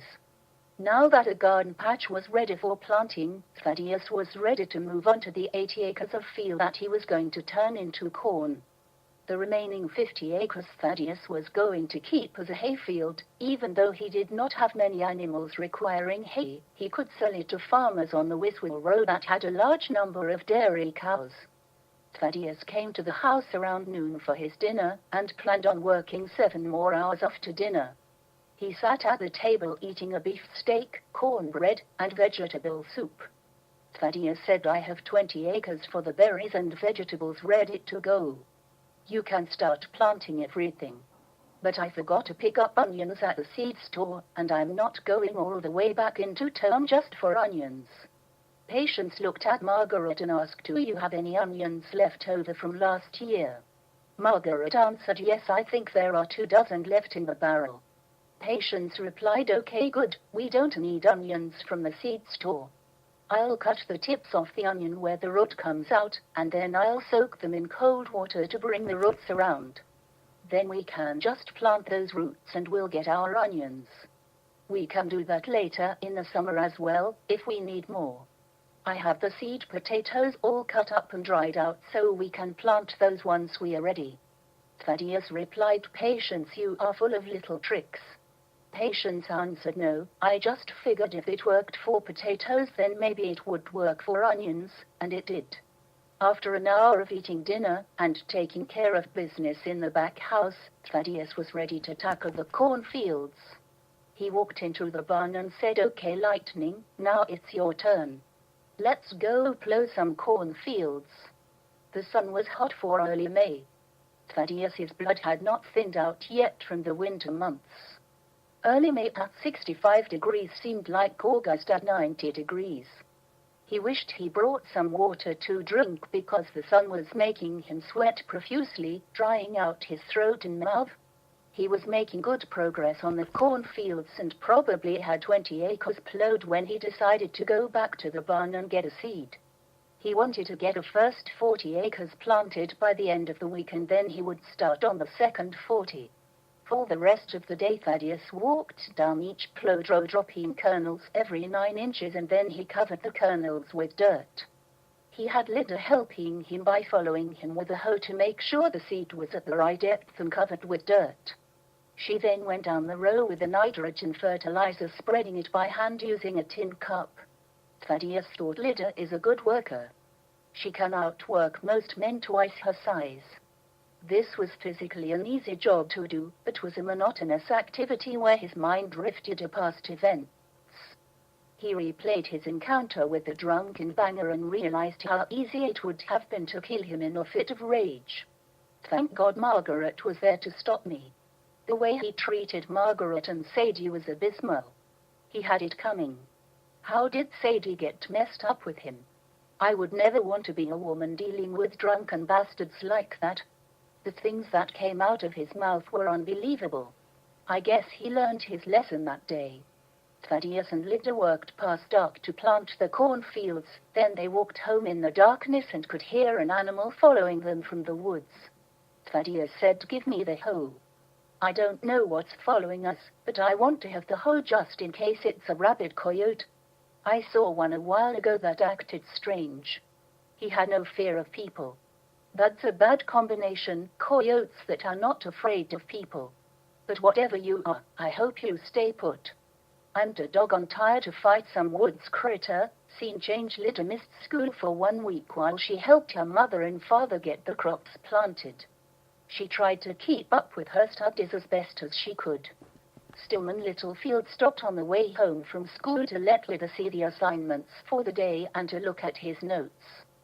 Thaddeus told Lydia that as soon as Stillman had brought her the school notes and assignments, he wanted her to bring Lightning to him to switch horses and send Sandy back with her to the barn. Thaddeus was very careful with his horses and tried to share the load between them evenly, which he hoped would keep them fresh and uninjured. Like clockwork, Stillman arrived at 2:30 in the afternoon. They sat at the kitchen table and went over his notes and the assignments. After 10 minutes, Lydia said, "Thanks for bringing this by. Now I have to go get a horse from the barn and switch it out with a horse that my father is using." Stillman said, "Let me help you." Lydia didn't need any help, but she did not say that. They walked to the barn and Stillman opened the barn door where the chickens were restless. This was the opportunity he needed out of the sight of Margaret and Patience. Lydia walked towards the horse stalls when Stillman took her hand, pulling her toward him, and said, "Come here." Lydia did not know what he wanted and was surprised when he kissed her. She had never been kissed before and did not know what to do or how to react, but she did what seemed natural. She closed her eyes for a few seconds, getting caught in the moment, and then she opened her eyes, which looked into the horse stall, and saw a young man looking back at her. The low wall of the stall blocked the lower half of his body, but she was sure he was naked. She became startled and tensed up. Stillman thought she was reacting to his kiss and said, "I'm sorry, Lydia. Forget this ever happened." Lydia replied, "No, Stillman, not you. Him." Stillman turned just as the man in the stall dropped below the low stall wall. Stillman thought he caught a glimpse of somebody quickly ducking down, so he walked into the stall and was immediately attacked by a large coyote with yellow eyes that reflected the sunlight from the open barn door that hit its retina. The coyote lunged at Stillman, knocking him to the ground. Strangely, the coyote did not bite Stillman. It stood on his chest and glared into his eyes, baring its teeth, while it continued to snarl and growl. Lydia thought it was going to kill Stillman as the coyote opened its mouth and dragged its fangs across Stillman's neck. The coyote wanted Stillman to know that he could be killed, if the coyote so chose. This lasted 15 seconds until Lydia showed up in the stall with a pitchfork and screamed, "Get out! Go!" The coyote stopped glaring at Stillman and looked at Lydia holding a pitchfork. Then it cautiously walked out of the stall and then out of the barn door, looking back at Lydia before it disappeared. Lydia rushed to Stillman and said, "Did he bite you? Are you bleeding? Let's go to the house and get you cleaned up to see if you are bleeding." Thaddeus was concentrating on keeping the row straight so that it followed the contours of the land. The sound of a bell ringing got his attention. He looked at the farmhouse to see if he could see what was going on. Margaret and Lydia were instructed to ring the bell if there was an emergency when Thaddeus was in the field. Thaddeus adjusted his hat so that it blocked the sun from his eyes, and then he squinted and saw Patience ringing the bell, staring into the field, trying to get his attention. Thaddeus took off his hat and waved it over his head to get her attention. Once Patience saw that Thaddeus understood, she stopped ringing the bell and went back in the farmhouse. Thaddeus unhitched Sandy from the plow and walked her back to the barn. Then he ran into the house where he saw Margaret jerking Stillman over with a wet washcloth scrubbing down his neck and chest. Thaddeus asked what happened. "What's wrong with Stillman? Is he hurt?" Margaret turned her attention to Thaddeus and said something happened in the barn. Lydia said she saw the naked man standing in the horse stall. Stillman said he caught a glimpse of a man ducking down behind the stall wall, and when he went around looking into the stall, a large coyote jumped at him, knocking him to the ground. It bared its teeth and growled. Litter then chased the coyote out of the barn with a pitchfork. That's all I know. It doesn't make sense. Litter said, Daddy, I was in the barn getting lightning to bring out to you, when I saw that man just standing in the horse stall staring at me. Then he ducked behind the wall out of sight just as Stillman went into the stall and got attacked by a coyote. Daddy, it growled and snarled, then it dragged its fangs across Stillman's neck. When I had the pitchfork, the coyote did not put up any fight. It just left the barn. I swear that naked man turned into the coyote, and it cold ripped Stillman's neck out and easily killed him, but it didn't. That's what I saw. I know it doesn't make any sense, but that's what I saw. There is something else you should know. One day after school we gave Polly Pedada a ride home from her ex-market, and we told her about a night you shot at the coyote and the naked man in the cornfield. She said we need to be careful. She said the elder of her tribe told stories about spirits that walk the woods. She said these spirits can take the form of a man and then change into a coyote or a wolf or maybe a bear. Thaddeus replied, I know Polly may have said that, but I'm not ready to believe that yet. Margaret, I want you to keep the shotgun with you while you're out in the field planting. I'll carry a knife or hatchet. If that coyote shows up again, we can do something about it. Scene change. Earl and Fanny Murch drove their wagon up to the McDowell farm carrying Albertine Noelit and Claire Levesque, along with a bed and a trunk that carried their clothes. Albertine stood just over 5 feet tall and had a compact, sturdy build with shoulder-length brown hair that she pulled back into a ponytail, showing her full cheeks and laugh lines. Claire stood 5 foot 3 inches tall with dark brown hair that she also pulled back from her thin oval-shaped face that showed her jawline. Margaret and Patience were just finishing up planting the strawberries and raspberries in the 20-acre plot. Margaret wiped the dirt from her hands as she walked over to the wagon just as everybody was getting down. Margaret smiled and held out her hand, saying, Hello, my name is Margaret and this is Patience. My husband Thaddeus and daughter Lydia are up on the hill plowing the cornfields. They will be down at dinner. So who is Albertine and who is Claire? The shortest, stocky woman stepped forward and shook Margaret's hand and said in a French-Canadian accent, I'm Albertine Noelit and this is Claire Levesque. It is very nice to meet you. We just want to say it's so nice of you to open up your home to give us a place to stay. That fire took everything we had.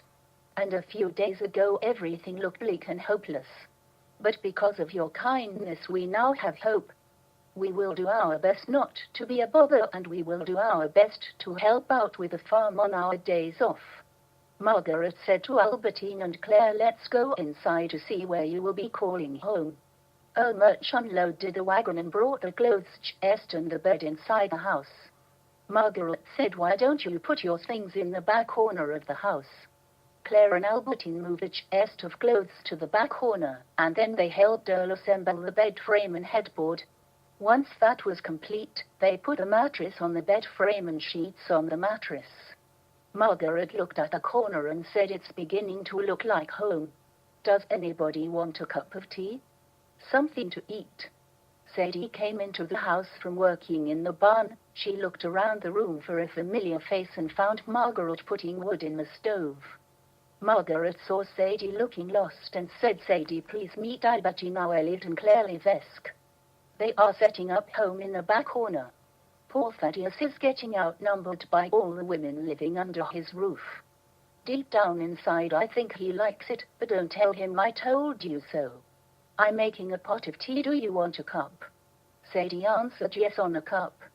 Patience, Albertine, Claire, funny cup of tea? They all answered yes as all 6 women sat at the table waiting for the water to boil for their tea. Sadie asked Albertine and Claire, so you work at the Easton? I went there looking for work about a month ago. What do you do down there? When I went they said they just filled some jobs in what they called the rag room. I had no idea what a man was talking about. I thought they made paper there. What's with the rags? Albertine answered, that's what they make the paper with. They break the rags down into fiber and use that to make paper. When we hired on 3 years ago, I was like you, I had no idea that they used rags for paper. The work is busy and dirty, but the people are nice. People make enough to get by. Before that I had jobs as domestics working for families in Bangor who had the financial means to be mean. I guess that's why I left that line of work. Claire added, before I worked at the Eastern, I worked over at the Eastern Main General Hospital in the kitchen. The work was all right. The problem was everybody was always getting sick. We lost a few nurses every year to pneumonia or tuberculosis. I guess if you don't want to get sick, don't go to work in a place that deals with sick people. When I knew the Eastern was hiring, I figured I would give it a try. So far so good, nothing's perfect.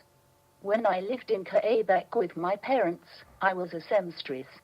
I took in sewing jobs for a local tailor. How about you, Sadie? Where did you work? Sadie's eyes briefly broke eye contact and looked down, and then she gathered her thoughts and replied, I lived at home in Jonesport with my parents and brothers. I was going to marry a man, but that just didn't work out. He married somebody else right before I left Jonesport to come to Bangor. I guess it just was not meant to be. In case you couldn't tell, I'm carrying his baby. I'm due in the middle of July. I'm nervous. Nervous about having the baby, and I'm real nervous about having the baby alone. Margaret was at the wood stove getting the teapot that began to boil, and she replied on her way back to her table, I told you, Sadie, don't worry about a thing. You will be fine and the baby will be fine, that's all that matters at the end of the day. Fanny looked at Sadie and patted her hand and said, don't worry, Sadie, I've had 9 kids. And I can tell you practice does not make perfect, at least not when you are talking having a baby. You would think after 8 times, the 9th would be a breeze. Unfortunately, it doesn't work that way. Worrying doesn't help you one bit. You just fret about things you can't do anything about or may never happen in the first place. Just concentrate on having that baby. When you finally do, give thanks to God because you'll be saying his name in vain at least once a day until that baby grows up. They continued to talk for another 10 minutes until Earl came back to the door when he said, okay, Fanny, you have talked their ear off long enough. Are you ready to go? I have to milk the cows. Everybody walked outside to say goodbye to the Murches. After the Murches left, Sadie said to Albertine and Claire, let me show you around the farm while everybody else gets back to what they were doing. Let's go to the barn. I'll show you how to feed the chickens and the horses. The 3 women walked into the barn and Sadie showed them the chicken coop and the baby chicks that were being raised to expand their number of chickens that lay eggs. Then she showed them the 2 horse stalls. You have to remember to put Lightning in the left stall and Sandy in the right stall. You'd think they wouldn't know the difference or care because there is no difference, but those 2 horses are set in their ways. There has been some excitement around here over the past month or 2. We have had problems with a coyote that comes to the barn looking for the chickens or the goats, you know, things that he can eat. Thaddeus has shot at it, but he still hasn't got it. Claire said, well, if that is excitement, then things must be pretty quiet around here. Sadie answered, I haven't told you the best part yet, but don't tell Thaddeus or Margaret that I told you. There has been a man probably around the age of 18 or 20 that has been coming to the farm. The first time they found him was in a cornfield, knocked out and bleeding from a gunshot wound in his leg. And the second time he was in this barn when Lydia was feeding Sandy. Well, she said when she turned around and looked in the stall, she saw the man staring at her, and he was naked just like he was the first time they found him in the cornfield. Not one stitch of clothes. Can you believe that? Albertine and Claire nervously laughed and said, does anybody know who he is? Sadie answered, Thaddeus and Margaret didn't know who he was, and they've lived here for 30 years. Albertine asked, so how big of a man was this fella? Sadie replied, oh, I don't know, I say about 5'9". Albertine laughed, no, that's how tall he is. But how big was he? Sadie finally realized what Albertine was talking about and blushed 3 shades of pink and replied, "Oh my gosh, I don't know about those things." Claire replied, "Then how do you explain being in the family way?" Sadie laughed and answered, "Oh, that, we did it in the dark." Albertine replied with a grin on her face, "Well, that explains it. Those things don't come with instructions now, do they? I swear, if I ever saw that degenerate naked man-child gawking at me in his birthday suit, he would be chased like the rascally coyote that he is." Sadie said, "How did you know?" Albertine replied, "How did I know what?" Sadie replied that the naked man turned into a coyote. Claire said, "A man turned into a coyote? Who said that?" Sadie answered, "Margaret and Thaddeus's daughter Lydia. She was not making it up. She was here in this barn with a neighbor. He was the one that was attacked by the coyote." Albertine said, "Sure sounds like somebody's pulling our legs." Sadie looked at both women with a serious look and said, "Everything I have told you is true. I know that sounds strange, unbelievable, but it did happen. Polly Podada, an old Indian lady who lives just down the road, heard as a child that these things are true." Claire answered, "We believe you, Sadie, but I would guess that there is something else going on. A naked man that turns into a coyote just sounds like somebody got into the moonshine. If that's the case, then life out here on the farm will be exciting." Scene change. It was Saturday, and Albertine and Claire spent the morning chopping firewood. What time they lost in accuracy, they gained in efficiency. 2 of them working together made the task easier, as one person set a wood log on its end while the other swung the axe, splitting the 2-foot piece of wood. After 5 hours, they had split all of the wood and neatly stacked it into cords along the side of the house. Albertine and Claire went to the well and pumped water to fill a cup that was placed next to the pump.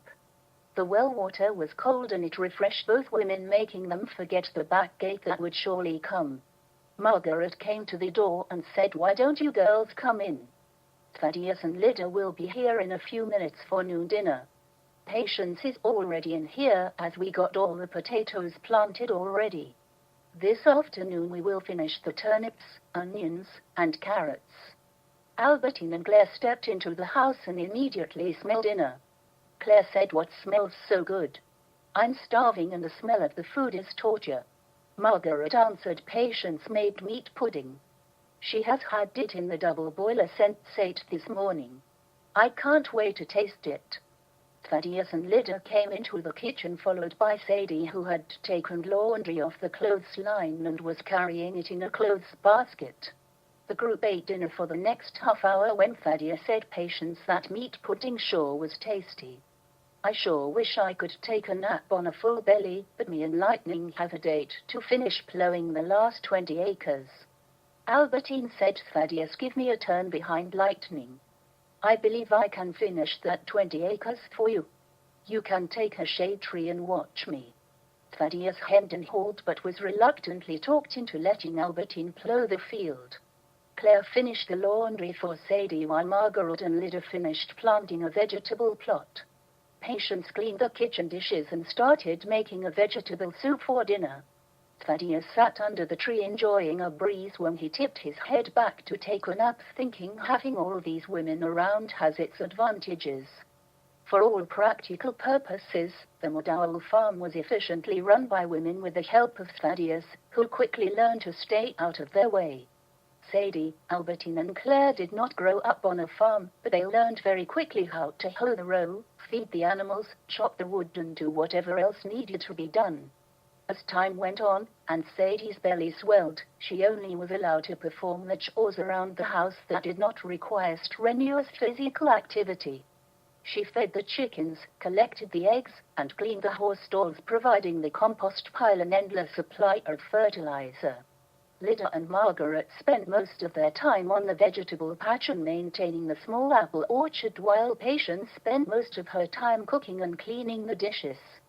Thaddeus was satisfied that everything on the farm that was controllable was being effectively performed by the women. This left Thaddeus to worry about the things that were uncontrollable, primarily the weather's lack of rain during May and June, which was putting his crops under stress. It was now June and the corn was waist high, which meant that it was now time to tickle the corn's tassels. Thaddeus, Lyda, Albertine and Claire each took a row of corn and shook the corn's tassel on each stalk onto a plate, and then used a brush to dust the pollen from the plate onto the flower silk. 4 people performing this task only took 6 hours to tickle the entire farm. Normally the wind performed this pollination task, but this year the wind blew forcefully all spring, so tassel tickling was added to the list of controllable tasks. Scene change. Wilson and Trevor Sweat arrived at the McDowell farm, and Thaddeus realized that the grace period of the Sweeter moratorium had just ended with their arrival. Wilson and Trevor were unmarried 28 and 30-year-old men that worked on their family's large dairy farm on the Wiswell Road. They came to call on Albertine and Claire, who were 2 available women of marrying age that now lived near their farm. They walked up to Thaddeus and Wilson said, "Hello, Thaddeus, how is your planting going?" Thaddeus replied with a smile and said, "The planting has been going pretty well, but I suspect with your arrival, some of my farm hands may suddenly be preoccupied with other things." Wilson smiled and replied, "Is it that obvious?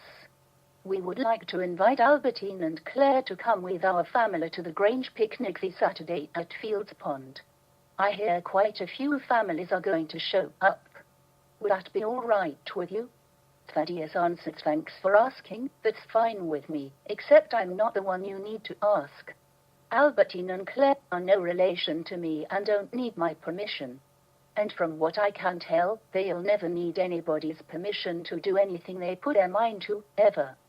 See that handheld bell over near the front stoop? Why don't you give that a good ring?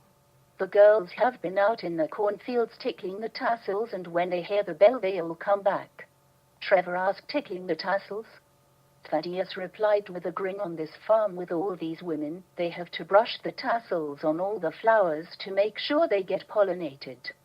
You know, things have been going so smoothly around here. I'll talk to Margaret to see if she wants to go to the Grange picnic."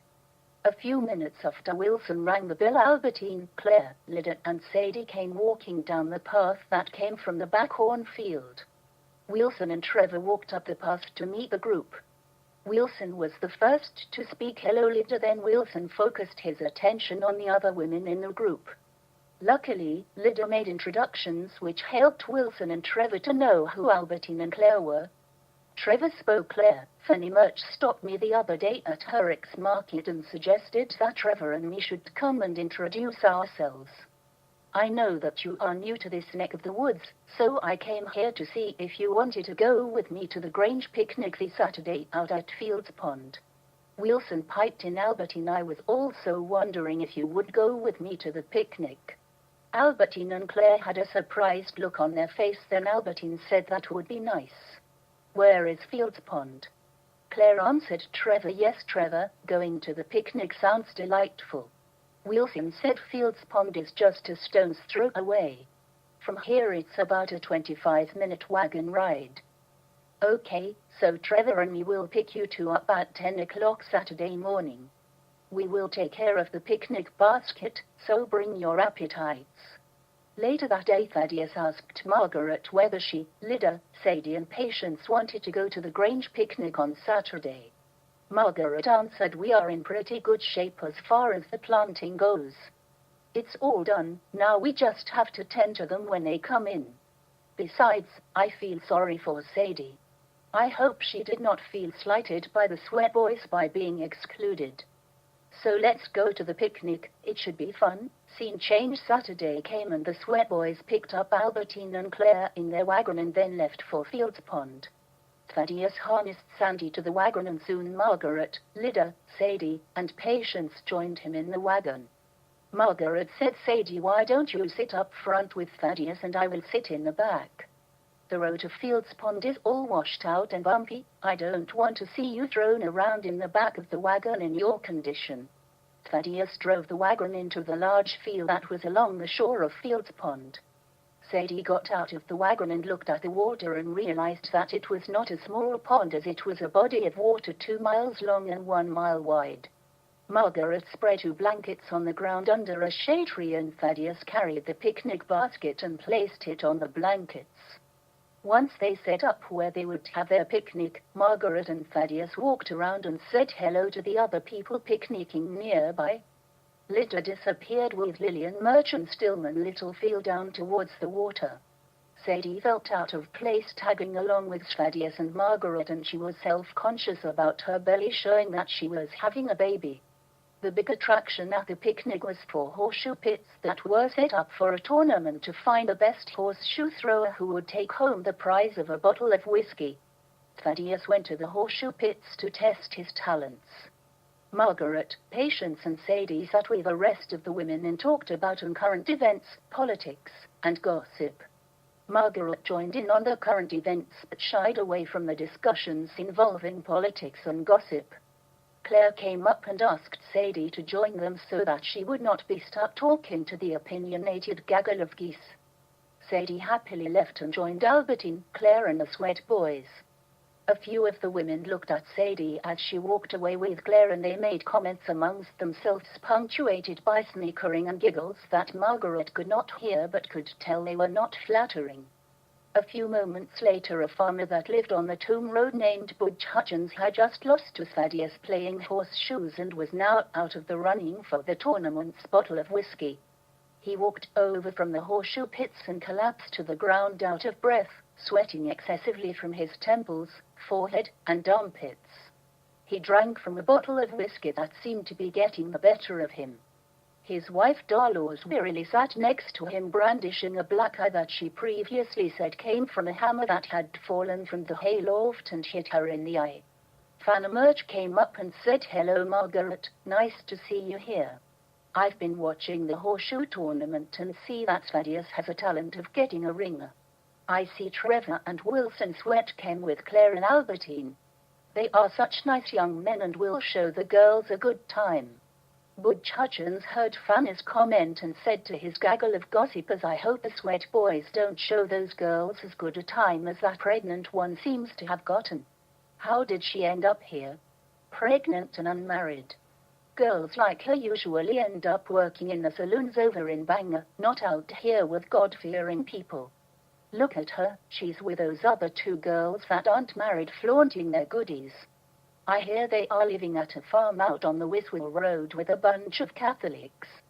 That explains it. Irishmen and Frenchmen should never be able to breed. When they do, all we get is girls with no morals, no marriage, or no misgivings, just mayhem. That would never happen in our congregation. I just returned from down south near Portland, Bath, and Brunswick, and I'll tell you they are not putting up with the Catholics anymore. The Catholics have their own schools that we pay for, they run the police departments, and the mayor's office. But that is slowly changing because of the Klan. The KKK is putting the fear of God in them Catholics." Then he took another long swig from his whiskey bottle. Margaret could not hold her tongue any longer when she spoke. "Excuse me, Mr. Hutchins, those 3 girls are living at my farm. They are nice girls. 2 of them got burned out in the Bangor fire, but they still work at the Eastern during the week and help out at our farm on their days off. The younger girl had plans to be married, but the boy she was supposed to marry, he got another girl in trouble and had to marry her instead. Sadie then left Jonesport and came to Bangor not knowing she was carrying that wretched boy's child. She kept her part of the bargain, but he's the one that left her in a terrible situation. But she's a strong girl, she's doing the right thing. You talk of her as if she's a saloon-painted lady, but you are so wrong. Now you talk about Catholics as worthless Irishmen and Frenchmen. Well, I'm here to tell you my father was named Muldoon and my mother's was Pelagia. My father was like most Irishmen, stubborn with his convictions, and my mother was excitable, especially when she spoke French, but she was smart as a whip and loyal to a fault. I'm the product of their marriage, and you say I should be a person with no morals, no marriage, and no misgivings. No, Mr. Hutchins, you are wrong. Do you know what you get when you cross the fury of an Irishman with the fierce excitability of a Frenchman? You get a frenzy that is willing to take on the likes of you. And if I was your wife who routinely has hammers fall from the hayloft giving her a black eye, well, let's just say if I was your wife, you would have to learn to sleep with one eye open because that falling hammer wouldn't happen a second time. I've read about your KKK, and what I see is scared, hateful men hiding underneath their bed sheets pretending they are ghosts, and hoping that they can scare the Catholics. But I'm here to tell you, not in my lifetime will that ever happen. Patience grasped Margaret's arm and said, Holy Mary, Mother of God, I think it's time we go to our picnic basket to get something to eat. Margaret and Patience got up and walked away, but Margaret caught Dolores Hutchins' eye as she walked by, and Dolores gave her a small smile and a wink. Scene change. The next 2.5 months were uneventful at the McDowell farm. The only excitement of note included Lydia, Albertine, and Claire attending the Buffalo Bill Wild West show that set up at Maplewood Park. Sadie declined because her belly had swelled to a size that made being comfortable impossible. May and June came and went quickly for everybody, except Sadie. Albertine and Claire worked every day, whether at the Easton or at the farm, which made every day blend into the other. Lydia was now out of school for the summer and immediately increased her workload on the farm, while Margaret, Patience, and Thaddeus kept to their routines. For Sadie, those 2.5 months seemed to crawl about as fast as a woman in late-term pregnancy. Sadie's profile showed that she was all baby belly bulging in the front, with a small woman attached to the back of it. To make matters worse, from July 3rd through the 15th, Bangor set heat records that ranged from 95 degrees to 105 degrees that culminated in a severe weather front involving high winds and thunderstorms. During that period, many people in Bangor suffered heat stroke, with a few of them ending in death. Needless to say, Margaret insisted Sadie stay indoors and refrain from any activity. She spent her time sitting in a rocking chair reading a book, and routinely running a wet cloth across her face, arms and legs, and also trying to coax the cooling effects of evaporation to take her out of her sweltering misery. It was now 2 weeks into July, which was Sadie's due date according to Madeline Brotew, a midwife that was checking in on Sadie, waiting for her water to break.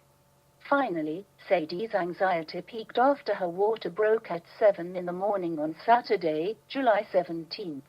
Margaret said, well, it looks like the baby is coming. Why don't you get out of those wet clothes and put this nightshirt on, then lay down and try to relax?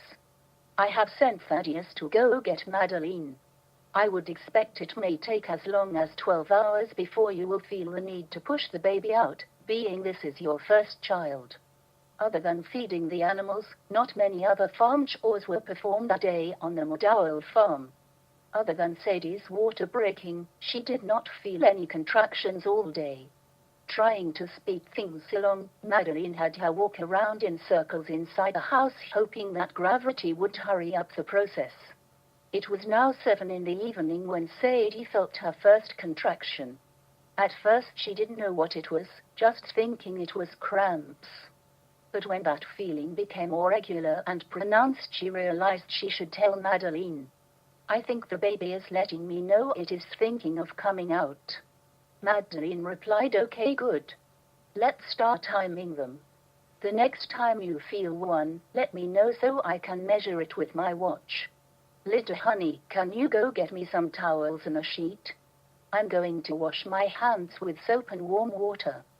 As far as Madeline could tell, everything appeared to be a normal delivery, not requiring trying to manipulate a breech birth into a vertical delivery.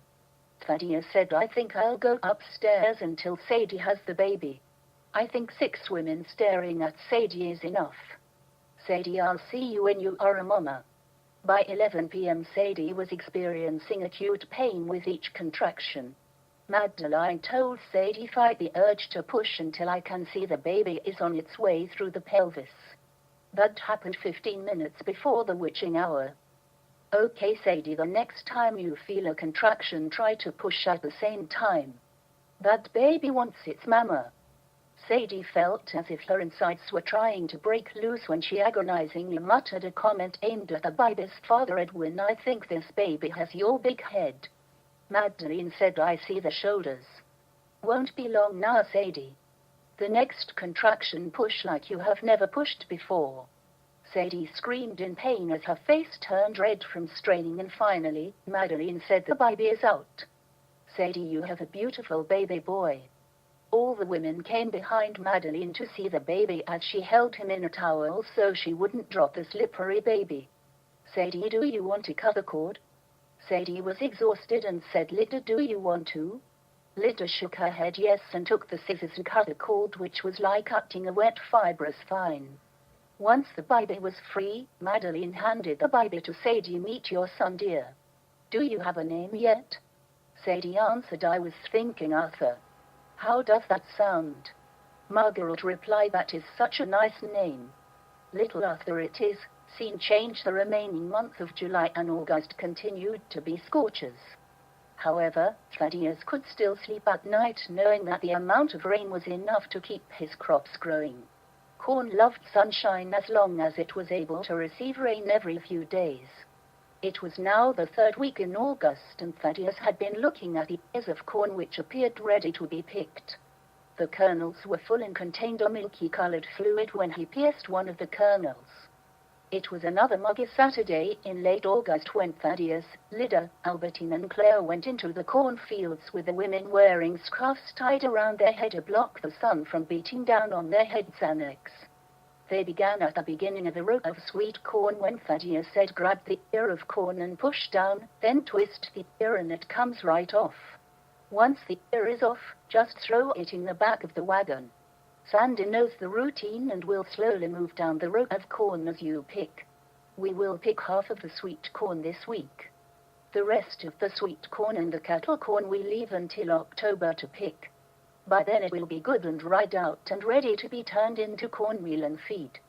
That should keep patients busy all winter long with the corn cob sheller. After 4 hours of picking corn, the wagon was full and Thaddeus drove it back to the barn where 5 bushels were unloaded.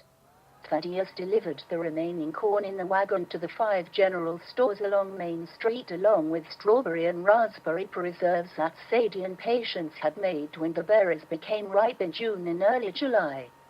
Sadie needed to stay close to the farmhouse so she could nurse the baby every 4 hours and found herself helping patients remove the corn from the cobs of the 5 bushels that were stored in the barn to preserve the corn kernels in canning jars. Thaddeus had returned from his trip to the general stores and was reading a pamphlet he had picked up there from Bangor Hydroelectric Company advertising the benefits of electrification. Parts of Bangor and Brewer had electricity brought to their downtown neighborhoods closest to the river, but the electrification of the areas away from the center of town had not yet occurred. And being at a farm located away from town put Thaddeus at the bottom of that list. Thaddeus read the pamphlets and understood that there would be benefits derived from bringing electricity to his farm, but he wanted to wait and see what cost benefits would be derived compared to paying a monthly electric bill for his farm. Thaddeus thought to himself, electricity will come someday, but first I want to do something to give people privacy. Cold nights and chamber pots can be an embarrassing thing in a small house where everything is heard, especially when you are the only man in a house full of 6 women. With that thought, Thaddeus and Lydia spent the next 4 days building an addition to the farmhouse that enclosed an area where people could go during a cold winter night to use their chamber pots in privacy, instead of going outside to the back house, and it would also enclose the hand pump to the well. This enclosure now protected people from the weather and made going outside for those 2 necessities a little easier, until someday, when indoor plumbing would become a reality. Now that the addition of the enclosure was completed, Thaddeus walked through his hayfields and realized that they were ready to be cut. Thaddeus had an arrangement with Henry Littlefield, who would buy Thaddeus's hay for his dairy farm, and he would also provide the haying equipment needed to cut and rake the hay after it was cut. The next morning, Henry and Stillman came down the Wiswell Road with the haying equipment. Thaddeus met them as all 3 went into the hayfield, where Henry began to cut the hay riding behind a team of horses pulling him on a hay cutter, while Stillman and Thaddeus hooked up the drop rake behind Sandy and began collecting the cut hay in rows. Henry was able to cut the hay faster than Stillman and Thaddeus could collect it in rows. By dinner time Henry had cut half of the hayfield and Thaddeus had raked half of what Henry had cut while Stillman walked with a pitchfork gathering the hay mist by the drop rake. It was 11 a.m. and Henry, Stillman, and Thaddeus went to the farmhouse to get their dinner. Patience was waiting for them, having prepared baked beans, brown bread, sausages, and strawberry pie all washed down with sweet tea. Henry finished eating and looked at Thaddeus and said, "I must say working on your farm is a pleasure." Patience, that was a dinner fit for a king. "You sure make it difficult to go back out and finish the hayfield." Thaddeus, I was thinking, it looks like the weather will cooperate as the sky is crystal clear blue with not a rain cloud in sight. How about I finish cutting the field and you and Stillman use the drop rake and get the hay all in its rows, but then we can let it sit in the sun for the rest of the day and say 10 o'clock tomorrow morning we collect it in the wagon. Thaddeus answered, "That is fine by me, it will be your hay. The sun is very strong today, so the hay will dry out before we pick it up in the hay wagon. If the sky starts to cloud up, we can bring the hay in before it rains." Henry said, "Good, and when we are done tomorrow afternoon, why don't you all come to my farm and have supper? Will all your girls be here for supper?" Thaddeus smiled and chuckled and answered me, "Margaret, Lydia, Patience, Sadie and her baby, Albertine and Claire. If I'm not careful, people will think I'm a Mormon." Margaret, Lydia, and Sadie came into the kitchen after tending to the garden and said, "I'm famished." "Patience, I've been thinking of your baked beans and brown bread all morning." Then she turned towards Thaddeus and said, "How is the hayfield going? You have perfect weather, no rain will affect your hay." Thaddeus answered, "We will finish cutting the hay and raking it today. We are going to let it sit in the sun for a day before we put it on the hay wagon. Once we collect all of the hay, Henry has invited all of us to his farm for supper tomorrow." The next morning Thaddeus, Henry, and Stillman collected the hay onto the wagon and made several trips to the little field barn where the hay was stored. Stillman had been working vigorously collecting the hay with a pitchfork and throwing it onto the hay wagon, turning it into something that looked like a huge sheep that needed shearing. Once the wagon became full, Stillman walked the wagon to his farm and unloaded the hay into the barn. His thoughts drifted to supper because it gave him a chance to be with Lydia. Summertime was always difficult because his daily contact with her at school no longer existed. He found himself thinking of her all the time. Finally it was the end of the day, and everybody had assembled in the little field backyard where his mother Mary had been preparing supper all day with help from Margaret and Patience. Stillman made his plate and mindlessly ate his food while all of his thoughts were preoccupied with Lydia. He kept his eyes on her throughout supper. He thought about his kiss with Lydia in the barn and was frustrated that their relationship had not changed after that happened as he had hoped. Seen change after the sweet corn and hay were harvested. The next crop left to pick were the apples that had been growing all summer. Thaddeus, Margaret, and Sadie picked the apples from the small orchard which provided about 75 bushels of apples. Margaret and Sadie picked the low-hanging fruit that did not require a ladder. Thaddeus followed them with a ladder to reach the fruit at the top of the trees. The pristine apples were put into cold storage in the root cellar. The bruised apples were used for making apple sauce and baking apple pies, and damaged apples were fed to the horses or turned into apple cider with the use of an apple press. That fall they managed to get 10 gallons of apple cider, 5 of which was going to be turned into hard cider. Albertine went and visited the Easton's facility foreman, where he provided her with a 4-foot length of copper tubing that she brought home to the farm in order to make the hard cider. She used a large 4-gallon jug and filled it with 3 gallons of apple cider and 1 gallon of sugar water. Then she added a pinch of baker's yeast to start the fermentation process. She put one end of the copper tubing in the 4-gallon jug, making sure the end of the copper tube was not submerged in cider. She sealed the copper tube into the jug with wax, making it airtight. Then she ran the other end of the copper tubing into a jug of water, making sure the end was submerged in water. This allowed gas to escape from the cider jug without letting new air in.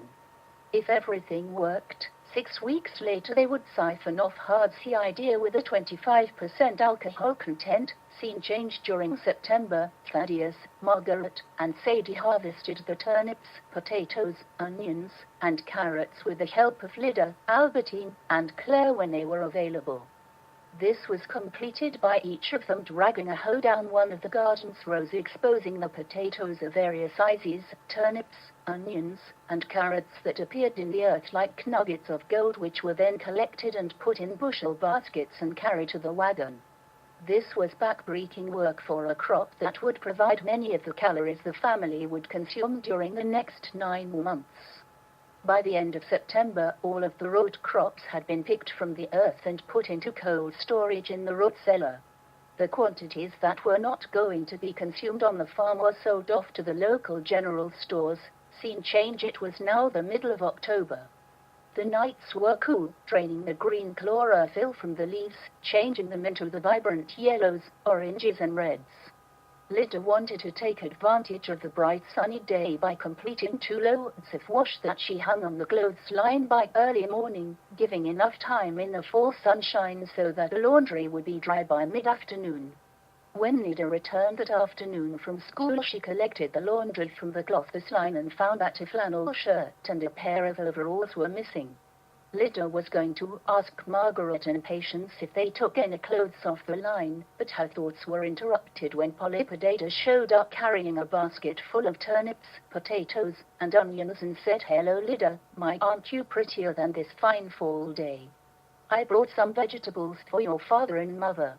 I overheard Patience saying the other day that you were running low on onions, and because of your father, I have such an overabundance of potatoes, turnips, and onions I thought I would bring some by."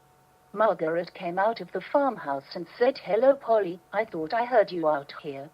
Why don't you come inside and have a cup of tea with Patience and I?" Margaret and Polly then disappeared into the house a few minutes before Albertine and Claire had arrived home from the east, and as they made their way out of the barn where they found Lydia feeding the chickens. "Hi, Lydia, how was school today?" Lydia replied, "It went okay, I guess. I'm just glad today is Friday." Claire said, "Me too. I thought this week would never end." Albertine laughed and said, "Claire, who are you kidding? You knew it has been 6 weeks since we put up the apple cider and you just couldn't wait until we got home to test it out." Lydia asked, "How did you know how to make this?" Albertine answered, "My father used to put up a batch every year, except he called it Applejack. He made it by burying it in a hole for 6 weeks. That was never too appealing for me. It was kind of like a dog digging up his bone. I experimented and perfected this. It really does pack a punch." Lydia asked, "What's it taste like? Does it taste like cider?" Albertine answered with a slight laugh in her voice, "You can tell that cider is in that brew somewhere, like a choir girl's voice, but it is hidden behind a sharp note of a sassy saloon girl. Too much of this will make you look for that naked coyote man." Claire brought out a jar and said, "Okay, Albertine, less talking and more pouring. Let's see how your experiment came out." Albertine took the copper tubing and pushed it down into the cider and then took the other end of the tube out of the water jug and sucked on it to start a siphon flow into Claire's jar. Once the jar was full, Albertine raised the copper tubing to stop the siphon flow. Claire held the jar full of hard cider with anticipation and apprehension as she took a deep sniff of the brown liquid, then said, "Here goes, through the lips, on the tongue, look out stomach, here it comes." Claire put the jar to her lips and took a tentative sip and then followed that up with a big gulp when she said, "Oh mercy me. That is sinful." Albertine took the jar from her and sampled it for herself and then whistled, saying, "That will take care of any ills you may have." And then she looked at Lydia and said, "I won't tell if you won't tell. Just a little taste won't hurt anybody." Lydia took the jar and sampled the hard cider and then said, "Oh my, that does have a bite, doesn't it?" Polly stayed for dinner as Patience made a vegetable soup with some vegetables that Polly had brought.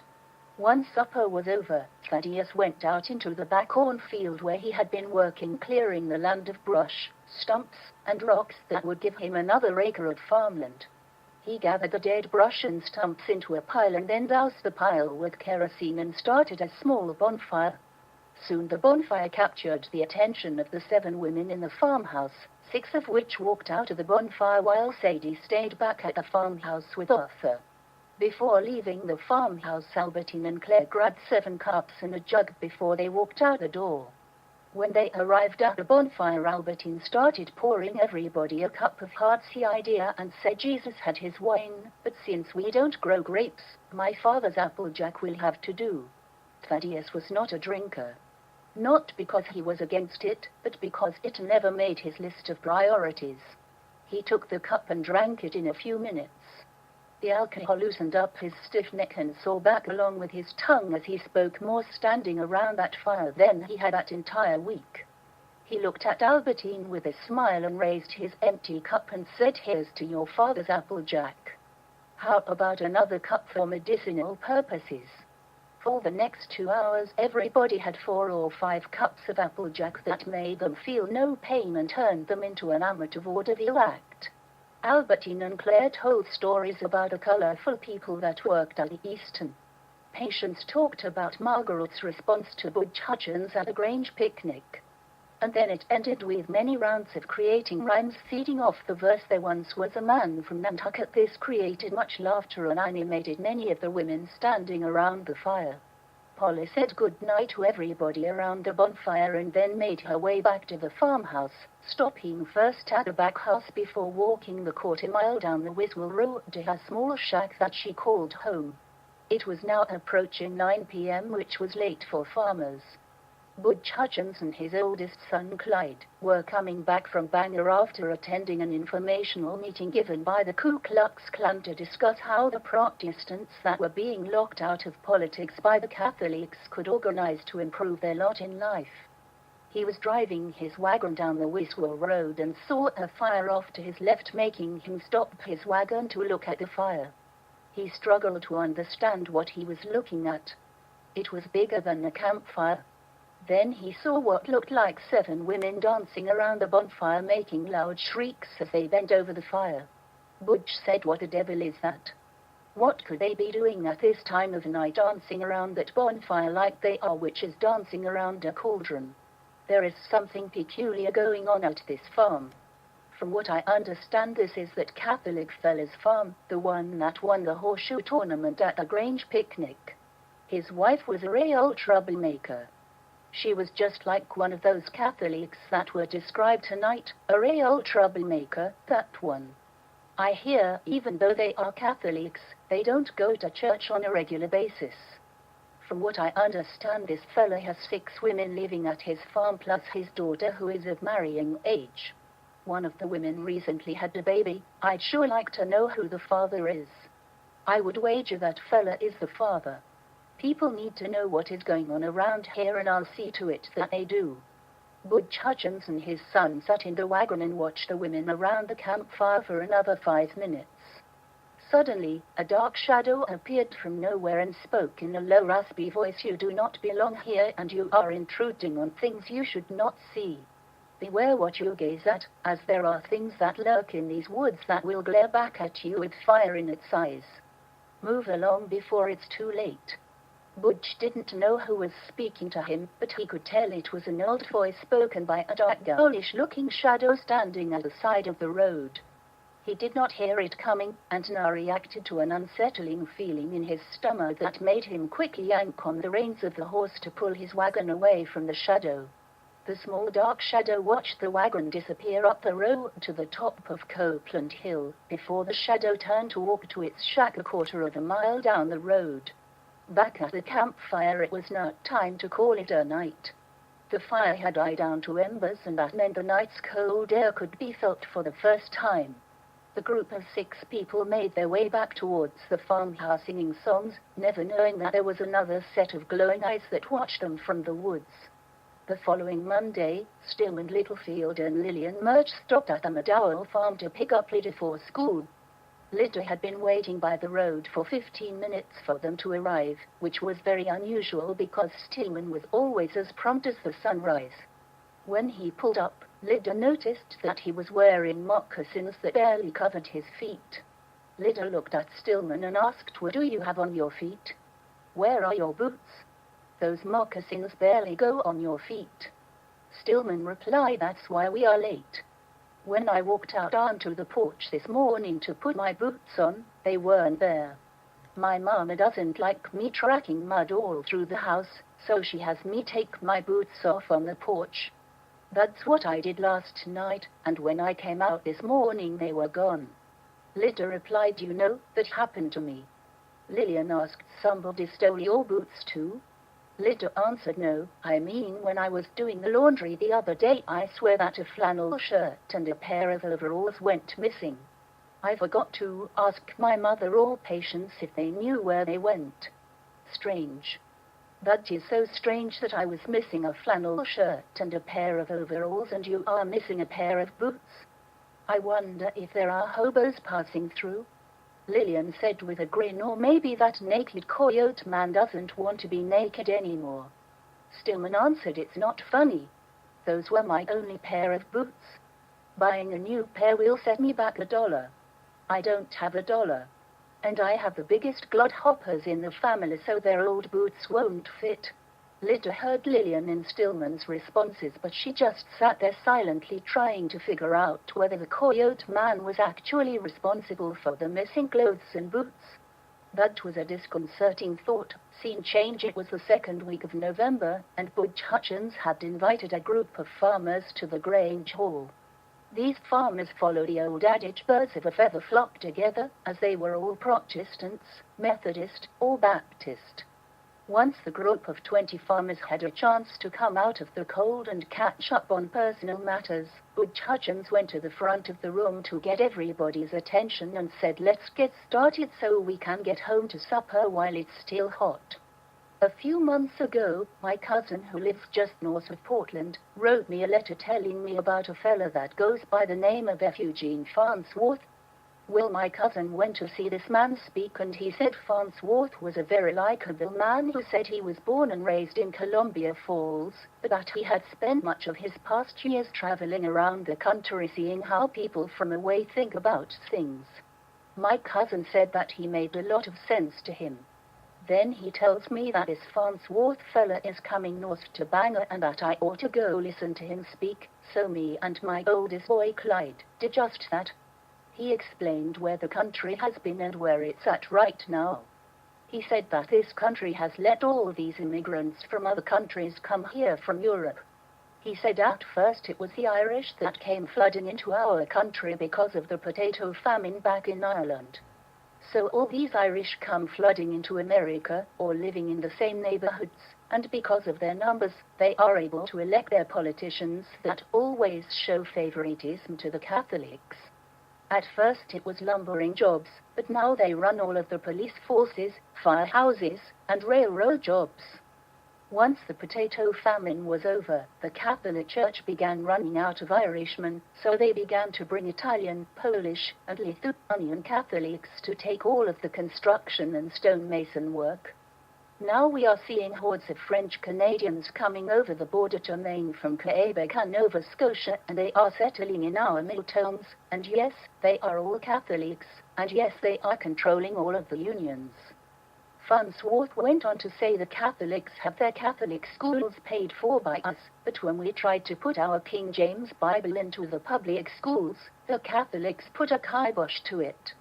He said that if you are Protestants, Methodist, or Baptist, that you had better learn to stick together and be organized, otherwise, the Catholics will be controlling every part of our life without any of our say-so on anything. He believes that if we get organized and take control back from the Catholics, if we do this, there will be a Protestant as governor. Butch Hutchins spoke for a half hour and could tell that his audience was buying into the argument that the Catholics had too much control over their lives.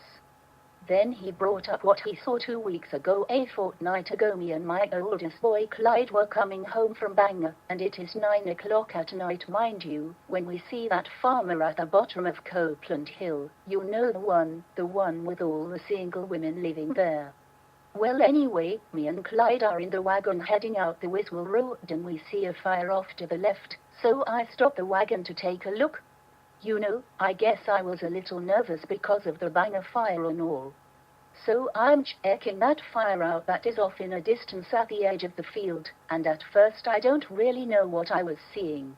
It was a big bonfire with flames as high as your chest, and then I see movement around the fire. I looked closer and see a group of women screeching and screaming as they danced around the bonfire. It was a queer, medieval gathering, certainly not anything that looked civilized. Me and my boys sat there watching this spectacle for a few minutes, and then suddenly there appeared a dark shadow that materialized on the side of the road. It had a low gravelly voice that put a chill down my spine. It told me to beware what walks in the woods, and that I better move on before it's too late. That shadow, I'm telling you, it was not of this world. I believe that shadow was conjured up by the women around that fire, creating an orgy of evil.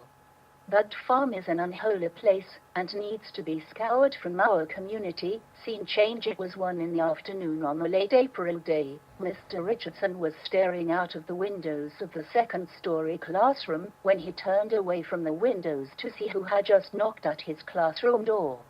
He walked over and opened the door for Principal Mulligan, who was carrying 2 framed photographs.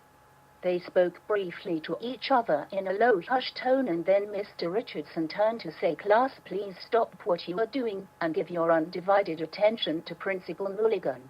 He has something he wants to speak with you about." "Principal Mulligan, the class is yours." Mr. Richardson walked to the side of the classroom and leaned against the wall as Principal Mulligan sat on the teacher's desk holding the 2 framed photographs out in front of him when he said, "This is a photograph of the 1907 Brewer Free High School graduating class. I'm sure many of you have seen this photograph hanging downstairs, and if I'm not mistaken, I believe some of you will see your older siblings." Then he looked at the other photograph and said, "I'm sure none of you have seen this photograph before, as I have just received it today. I'm pleased to say that this is the 1911 Brewer Free High School graduating class. Handsome and beautiful, aren't they?" Lydia looked at both photographs to try and see the faces of the people staring back at her from a point in time that was now frozen forever. Principal Mulligan continued to speak. "These students have accomplished a great thing that many before them have not done. I have been told that many of the class of 1907 have gone on to college or university. Now, I would like for all of you to take a look at both of these photographs very closely and tell me what you see. This is not a trick question. Just use your noggin for a few moments to ponder the possibilities before you answer." Jacqueline Whitney pointed out the obvious: they are from different years. Principal Mulligan prodded his class one more time. "Good gracious me, I would have thought smart people like you would have gotten it by now." Stillman answered, "The backgrounds in the photographs are different. One was taken out front of the school, and the other was taken at the photographer's place of business." Principal Mulligan replied, "No, you are just looking at the physical differences without thinking of the implications." Lydia answered, "The class of 1907 has 19 students, 7 of which are male and 12 female, while the class of 1911 only has 13 students, with only 1 being a male. It looks like to me that in 4 years, Brewer Free High School has lost almost all of its male graduates." Principal Mulligan smiled at Lydia and said, "You are a very smart girl, Lydia. Now I'm going to ask you another question. What does this mean?" Stillman answered, "They have found other things to do instead of completing high school." Principal Mulligan replied, "You are partially correct, but you did not go far enough with your conclusion. What is the impact of having the male graduates disappear?" Lydia answered again, "The males are limiting themselves to follow the same path as their parents. Society's future is limited if they do not continue with school." Principal Mulligan slapped his hands against his thighs and said, "Lydia is correct again. If the males drop out of school to work in the mills or on the farms, they will live an honorable life taking care of their families. But the impact of doing that means the technological advances we are seeing today may not occur in the future. Look around, we all can see that the electrification of Bangor and Brewer is a vast improvement over how we have lived since the dawn of time. The magicians of the 20th century will be the engineers that will invent things that will make all of our lives better. Just think of the machines that could come to life with electricity.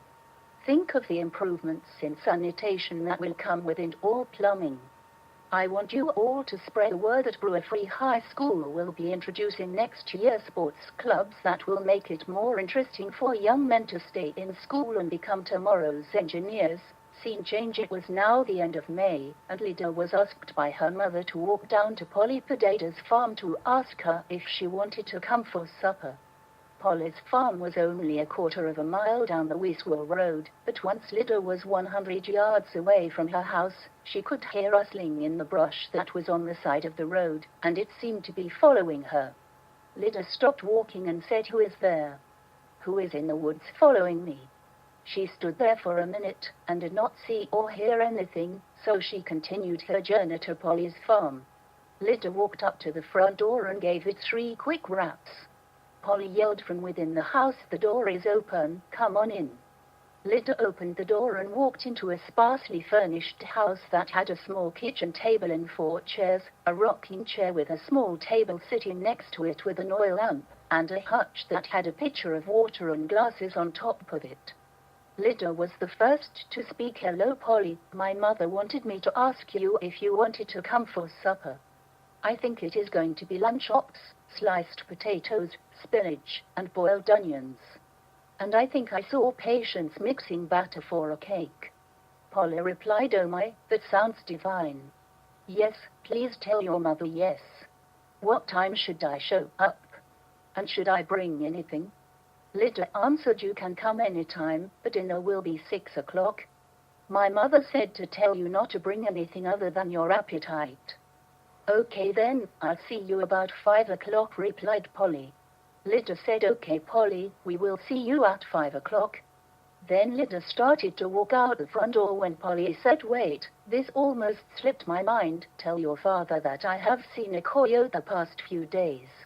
This coyote did not run off when I challenged him.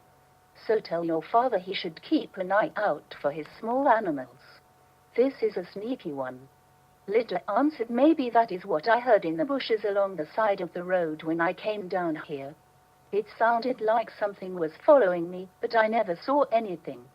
Polly replied, "You be careful, Lydia. It is not a safe thing to have a coyote unafraid of people."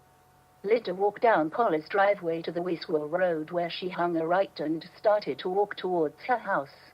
She was not paying attention to the road in front of her until she looked up and suddenly stopped when she saw a man 30 feet ahead staring back at her. He was wearing a flannel shirt and coveralls that seemed very familiar to the ones that went missing from her clothesline. The man's boots caught Lydia's eye because the laces were a tangled mess that was wrapped around his ankles. The man had a familiar look to him, somebody that she had seen before, but right now could not place him. Lydia said, "Hello, how are you today?" The man looked at Lydia and at first did not say anything, but then he nodded affirmatively and said in the Abenaki tongue used by the Penobscot Indian tribe, "I'm very well, thank you." Lydia didn't understand what he said, but she knew it was Indian and seemed to be hospitable. Then she said, pointing to his boots, "Do you realize that your boots are not tied?" The man broke eye contact with Lydia and looked down at his feet, and then back at Lydia, giving her a helpless shrug. Lydia was surprised at that response and said, "You don't know how. Here, I'll help you. Stick your feet out in front of you, and I will tie them in double knots." It took a couple minutes for Lydia to tie his boots, because she first had to untangle the laces, and then she had to tie them into double knots. While tying the knots, she had noticed initials SL written on the outside of the boots. At that point, she believed that these were the missing boots that belonged to Stillman Littlefield. When she was finished, she said, "There you are." "How is that?" The man answered, "Kamaji, Peter and I religion." "Well, that's very good." Then he continued in English, "They call you Lydia." Lydia looked at the man while she squinted her eyes, trying to figure out how he knew her name. "Do I know you? Have we ever met?" The man answered, "Nyaya Iguana, a year ago last spring." Lydia realized the man understood what she was saying, but answered her questions in obscenity, which gave her an anxious feeling in her stomach. Her mind searched for the answer. Where have I seen your face? School? No. Church? No. The picnic? No. The answer suddenly materialized in her mind, causing her to quietly gasp. She was confused by the version of her memory's facts which pointed to things that were impossible, and then she said, "You were in the barn. You are the one my parents brought to our farmhouse." The man answered, "Oh ho. Yes."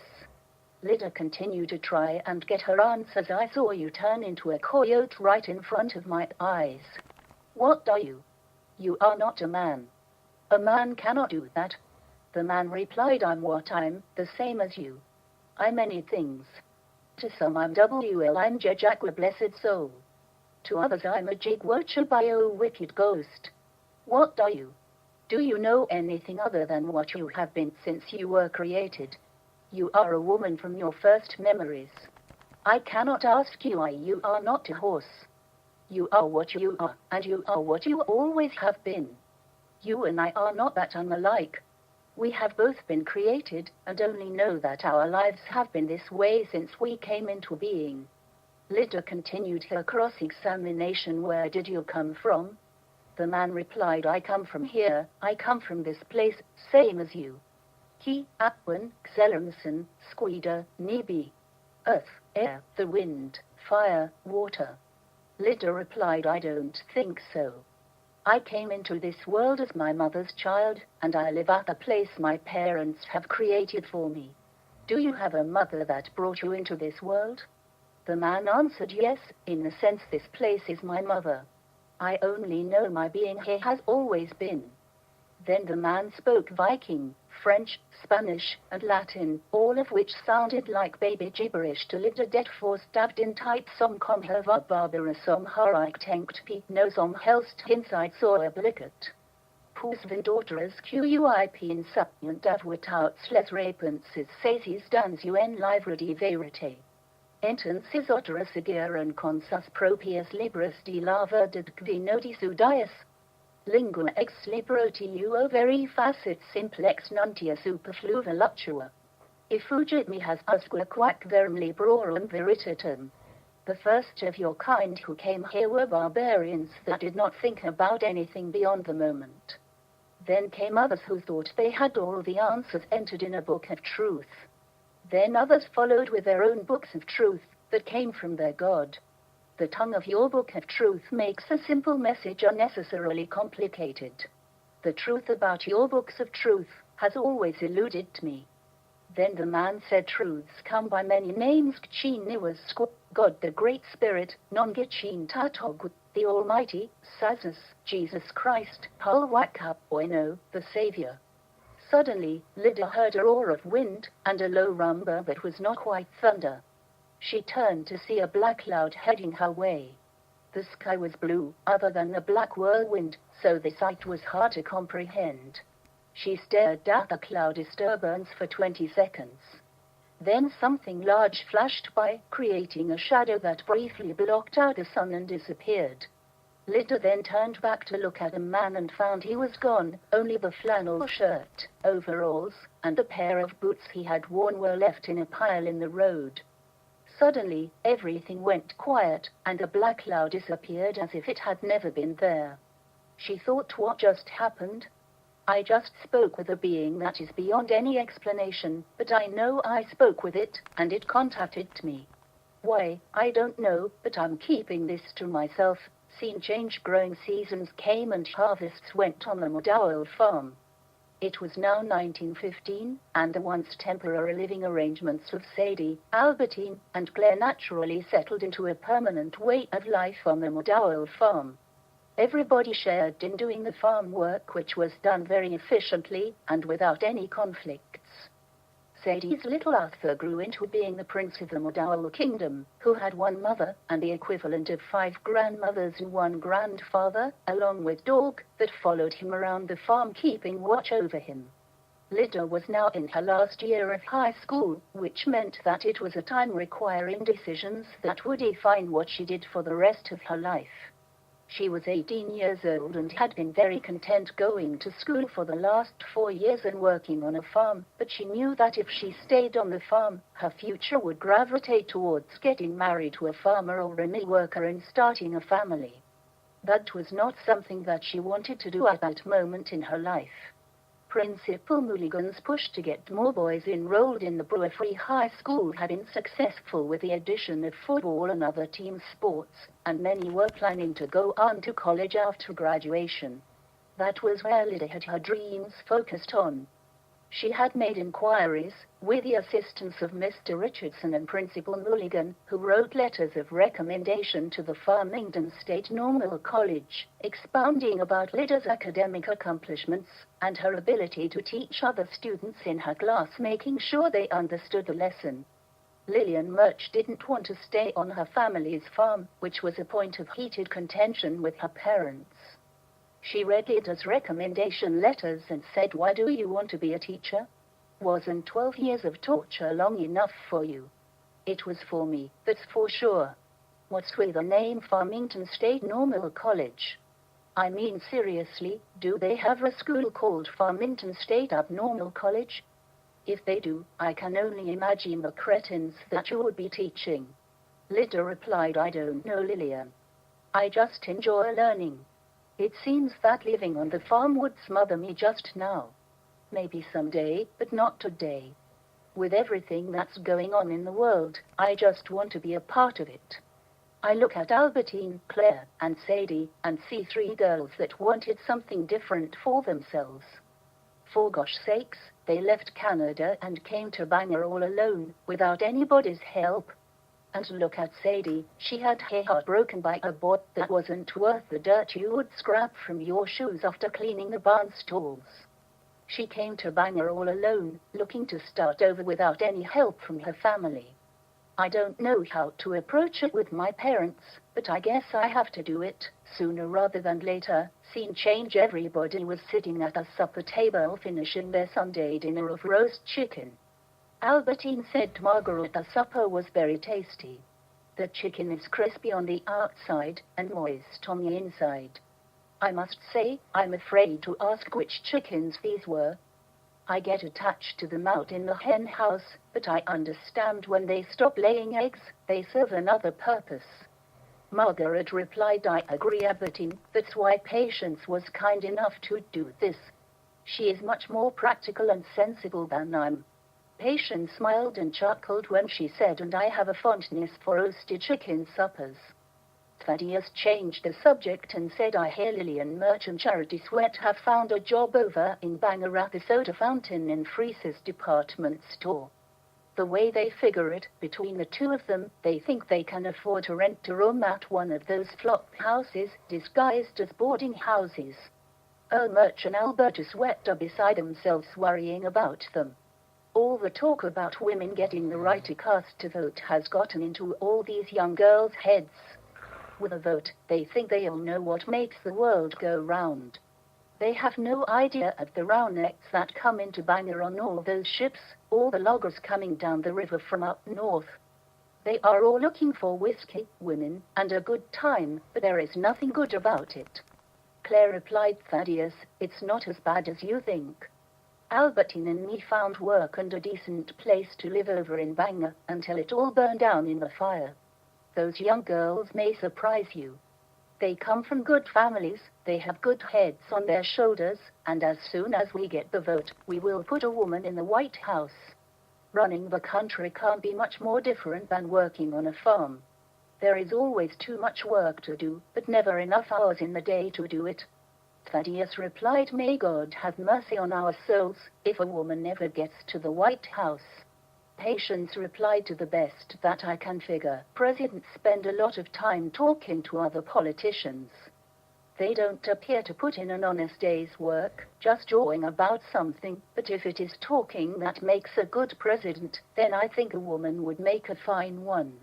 Men just spend all their time trying to convince everybody else that they are correct, while women spend their time trying to solve the problem." Thaddeus turned to Lydia and said, "You're awful quiet. I would have thought you would have piped in by now." Lydia looked down at her plate and pushed the food around and mumbled quietly, "Lillian and Charity seem happy to be living in Bangor." Margaret could tell that something was bothering Lydia and asked, "Would you like to move to Bangor?"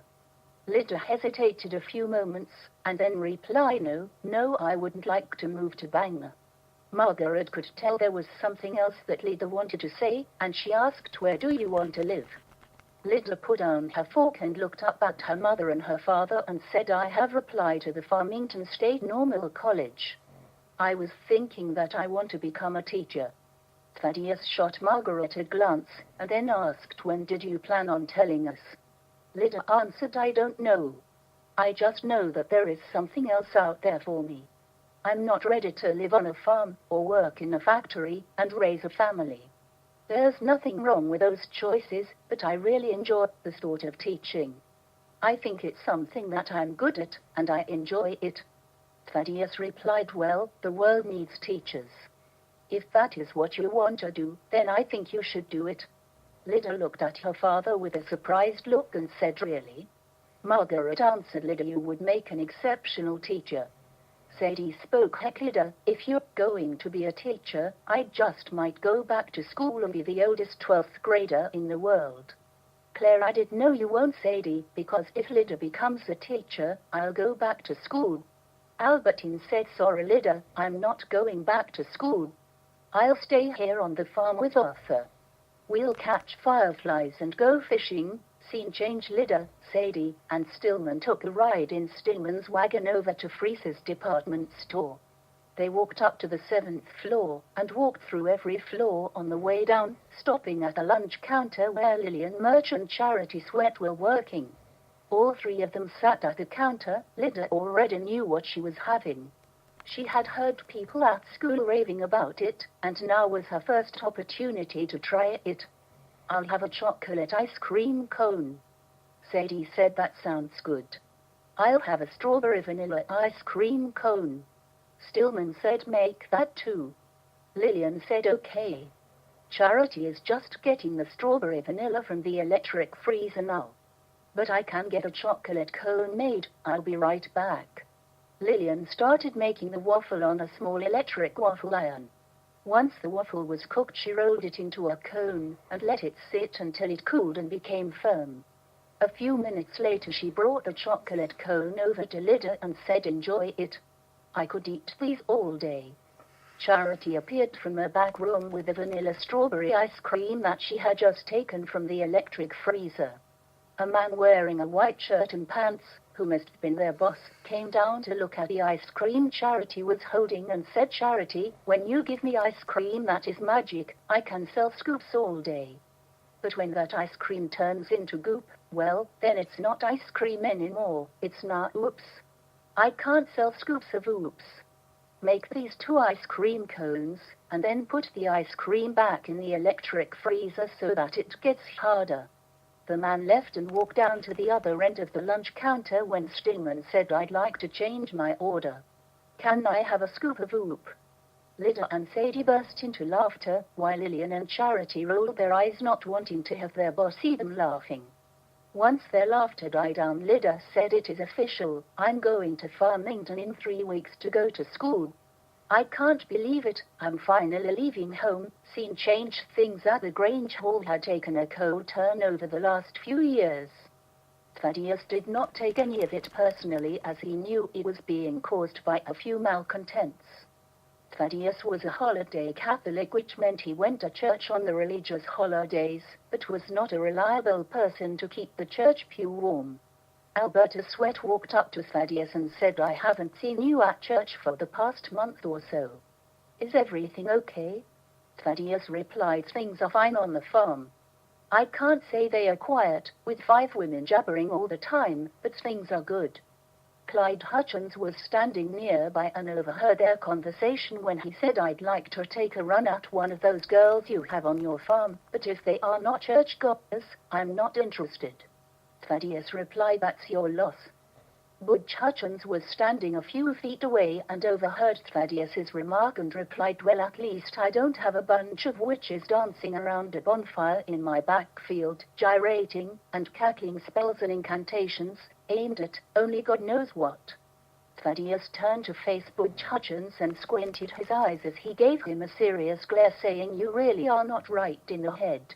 If I didn't know better, I think I just saw a second ago a squirrel jump out of your ear onto your shoulder with a mouthful of nuts."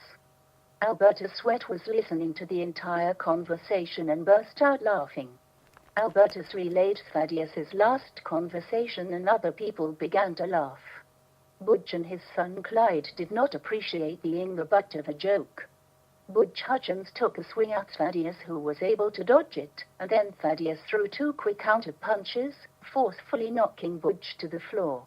Clyde quickly grabbed Thaddeus from behind and began choking him. Alberta Sweat immediately captured Clyde's head in his very large hands and stuck his 2 thumbs into Clyde's eye sockets until Clyde stopped choking Thaddeus.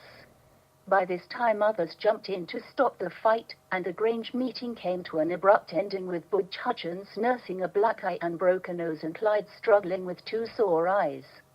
But more importantly, the bad feelings between the Grange members that were Protestant and Catholic became even more strained. Scene change. Lydia walked to her ex-door to buy a sack of flour for her mother, and on the way home she stopped by Polly Pedado's farm.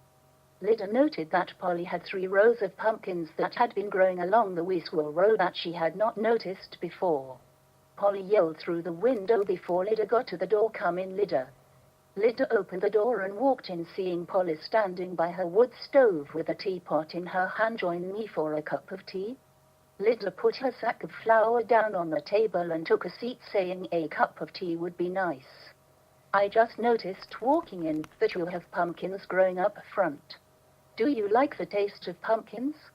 "I've only had them in pie," Polly answered. "When I get a hankering, sometimes I'll make a pie, but usually I mash them up with some onions, milk, with just a little bit of brown sugar, to make a soup that a French priest on Indian Island used to call bisque.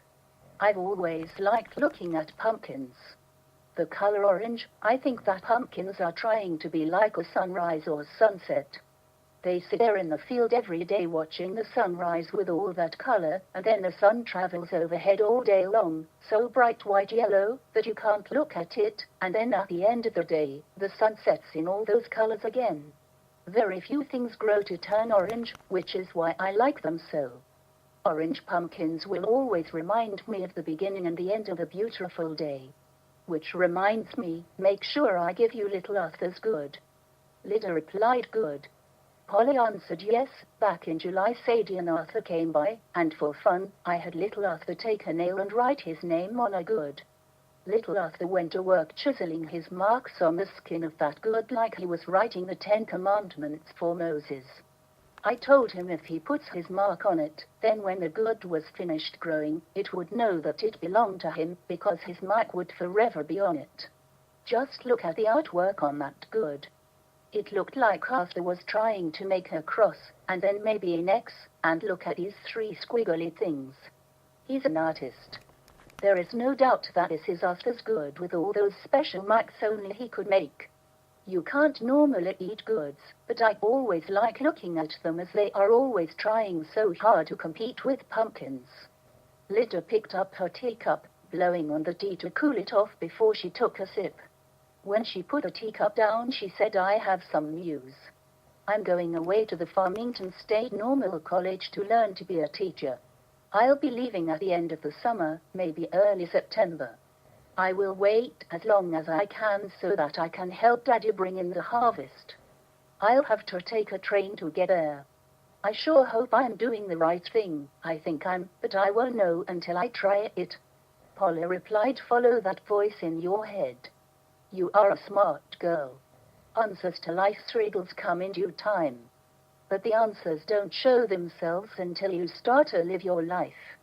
You can't make a turn on your path through life until you start following the path." An hour later, Lydia brought Arthur's good to Sadie and said Michelangelo would be proud.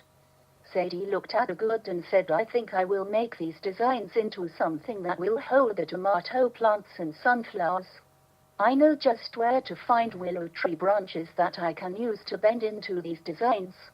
Arthur can help me. He will be so excited. Scene changed. Thaddeus and Margaret brought Lydia to the train station where she would catch a train to Farmington. It had been a tearful occasion at the farm when Lydia said goodbye to Patience, Sadie and Arthur, Albertine, and Claire. Saying goodbye at the railroad station was much more difficult. Thaddeus was very quiet, trying to maintain his composure, but Margaret and Lydia did not fare as well. Tears flowed not as much from the perceived longing and separation, but from being forced to acknowledge that Lydia was leaving home and taking her first steps at a new life. It was a realization that was very difficult on Margaret and Lydia. Thaddeus said, you have the list of train stops between here and Farmington, right? Just make sure you don't get off at the wrong stop. It looked pretty straightforward. You won't have a problem. Well, I guess we better say goodbye. People are getting on the train and it will be leaving soon, so go find a good seat and get situated. You should enjoy your first train ride. Say goodbye to your mother before she shrivels up from losing all those tears. Lydia hugged her mother, but there weren't many words spoken between the two because neither could speak through their tears. Thaddeus gave Lydia a hug and kiss and said, good luck, Lydia. Make us proud. For the next 5 hours, Lydia successfully negotiated the main Central Railroad network from Bangor to Newport Junction, Pittsfield, Burnham Junction, Waterville, Oakland, Leeds Junction, then off to Livermore Falls, and finally Farmington. The train arrived at a train platform where Lydia exited the train carrying a large trunk that contained all of her worldly possessions. She asked for directions to the Farmington State Normal College from an older woman sitting in the wagon parked outside a general store. The older woman said, are you a new student, dear? Lydia answered, yes, I just came down from Bangor. I'm trying to find Purinton Hall. The older woman smiled and said, we can bring you there. It's right on our way home. Why don't you put your trunk in the back of the wagon, and we will get going shortly once my husband returns from the store. A half hour later, the old couple turned up a driveway towards a large brick building. The old man stopped the wagon and got down to remove the big trunk that Lydia had brought with her and said, there you go, dear. Just go inside. There will be somebody to answer your questions and give you your room. Then the rest is up to you. Good luck with your studies. Lydia said, thank you both for bringing me here. That was very kind of you to go out of your way. Lydia walked up the steps, through the doors, and found a desk with a sign that said welcome above a name that said Mrs. Ellie Stell Chase, dormitory matron. An older lady came out and said, you must be one of the new girls. Welcome. I'm Mrs. Chase. Why don't you give me your name and I will get you situated with a room. Mrs. Chase walked Lydia up to the 3rd floor and introduced her to any of the girls that were currently on the floor. Ladies, I would like to introduce you to Lydia McDowell. Lydia, I would like for you to meet a lively and fun group of girls. This is Muriel, Viva, Eva, Eula, Liz, Ina, Dolly, Vera, and Isabel. I'm sure they will show you around and let you know routines, and I'm especially sure they will all tell you about the most important rule to follow is the golden rule. Lydia was the only freshman on the 3rd floor, and she learned that Mrs. Chase was referred to as Ma, and that they refer to themselves as the inmates. At supper time, they all went to get something to eat as a group that they called a supper bunch. Scene change. The first 2 years at Farmington State Normal College went by quickly for Lydia, as everything was a new experience. Living in a dormitory that had indoor plumbing, electrification, and a dining hall were luxuries that she secretly enjoyed. Her course loads were not very challenging, with subjects that included English grammar, elementary mathematics, household arts, and physical education. Standing in a room twirling wooden hoops around her arms seemed to be a waste of time, and easily could be replaced by hard work picking corn, but she knew that most of the other girls did not come from farms and could not relate to this line of thinking. Her next 2 years had subjects that were more palatable to her sensibilities. Her first class with Mr. Sidney Pratt was held in one of the science rooms of Preble Hall and opened her eyes to things she had not experienced before. He started the class saying, "My name is Sidney M. Pratt. I have been an instructor here since 1909, and I'm a graduate of Colby College. I teach various subjects, such as chemistry, physics, zoology, agriculture, astronomy, and mineralogy. Over the next 2 years, you will be seeing more of me as you take the science subjects. I would like to take the time to go around the room and have you introduce yourselves to me and the other students." After 2 hours, Mr. Pratt's physics class was over, and Lida left Preble Hall to go back to her dormitory to get ready for supper, but could not stop thinking that physics was going to be an eye-opener, especially since she was raised on a farm that had not been changed by any of the modern conveniences, such as electricity and indoor plumbing. Learning about electricity and the flow of electrons made her look at the world in a whole different way. When Lida returned to Purrington Hall, she had a letter waiting for her from Stillman Littlefield. She brought the letter with her back to her third-floor dormitory room and anxiously opened it, waiting to hear what he had to say. She hadn't spoken with him since the day she left for Farmington 2 years earlier. Stillman wrote, "Dear Lida, it has been a while since we last chatted. Things on the Wiswell Road has been boring and lonely since you left. I miss our daily rides to school. You and Lillian made me laugh. Your folks are doing well, and the ladies of the farm are still as lively as ever. Little Arthur is a good-natured boy who is smart as a whip. I can't say the rest of the town is experiencing the same bliss. The Catholic and Protestant skirmishes still break out at a drop of a hat. I don't know what has to occur in order for this to stop, but that will be someone else's task to do. I have decided to enlist in the army. Where it will take me I do not know. We are not in the war in Europe yet, but I suspect that will be coming. Initially I will be in Massachusetts learning infantry training. After that, who knows? I just wanted to take this opportunity to say so long for a while. You were always such a good friend, and I miss our times together." Stillman. Lida finished reading the letter and put it down with tears forming around her eyes, and then she said to herself, "Stillman, please be careful. I hope you stay out of that war." Scene change. Unfortunately for Lida, within a year, the United States had just declared war on Germany. Lida read the newspaper with dread, as she knew it now meant that Stillman would probably be going to Europe. A Red Cross chapter quickly formed at the Farmington State Normal College to raise money and make hospital supplies like bandages, wraps, and blankets to support the troops fighting in Europe. 3 weeks later, word spread that there were Army troops at the Cascades picnic area in Farmington making preparations to head to Europe. They came by train from Fort Devens, located in Massachusetts, and were going to be here briefly to pick up horses that they needed prior to being shipped out to Europe. Lida heard this and found that they were making an encampment at the edge of town. Girls from the Red Cross chapter quickly pulled things together and went there. There were about 50 soldiers rounding up 15 horses that they had just purchased from local farms in the area. Lida was busy handing out some of the supplies that the Red Cross chapter had made ready.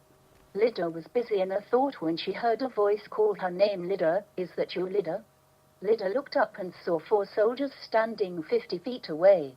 She looked closer at the soldier that was staring at her and quickly recognized Stillman. She put down a blanket she was holding and quickly rushed towards Stillman as he came towards her. Lida enthusiastically hugged Stillman and said, "I can't believe you are here. What are the chances of me seeing you?" Stillman answered, "You are the big college girl. I would have thought you could figure that out. But if you ask me, I would say it's slim to none. I almost wouldn't recognize you with that Red Cross uniform you're wearing." Lida replied with a smile, "Well, look at you. You look impressive in your uniform, all prim and proper. When are you leaving?" Stillman answered, "We will be leaving with these horses here in about half an hour, and then when we get to Fort Devens, we will then be heading to New York City to catch a transport ship to England. From there I would guess we will be going to France to join the fight." A man's voice could be heard yelling, "Form ranks." Stillman disappointedly looked at Lydia and said, "I have to go now, you take care, Lydia." Lydia didn't know why, it just happened. She quickly took Stillman by the wrists and pulled him closer and gave him a longer than a goodbye kiss, then said, "You take care, Stillman. You be careful over there. I'll pray for your safe return." Then Stillman looked at her for a long moment, trying to comprehend the kiss, but then realizing that would have to wait until the next time they met, if ever, and then turned and ran towards the other troops that were lining up. Scene change. It was the second week of October, 1918. The exact date Stillman didn't know, and didn't care. When you are in hell, knowing the actual date isn't important. He just wished hell would hurry up and dry the mud up. Every day in hell was the same. People died, it rained, mud filled every crack in your body, and then more people died. He had been fighting on the Western Front since September, with the 320th Infantry in the Argonne Forest under the command of General John Pershing, who had temporarily halted the attack until he received reinforcement. But in hell, reinforcement are needed to create death, so the battle had started up again on October 4th, and now by the 11th, the 320th Infantry was making progress. Everybody knew that the Germans were beginning to run out of resources and luck, and were retreating at a never-escalating pace. Stillman's unit had the Germans on the run, and they were pursuing them across an open field, soaked with mud from a constant rain.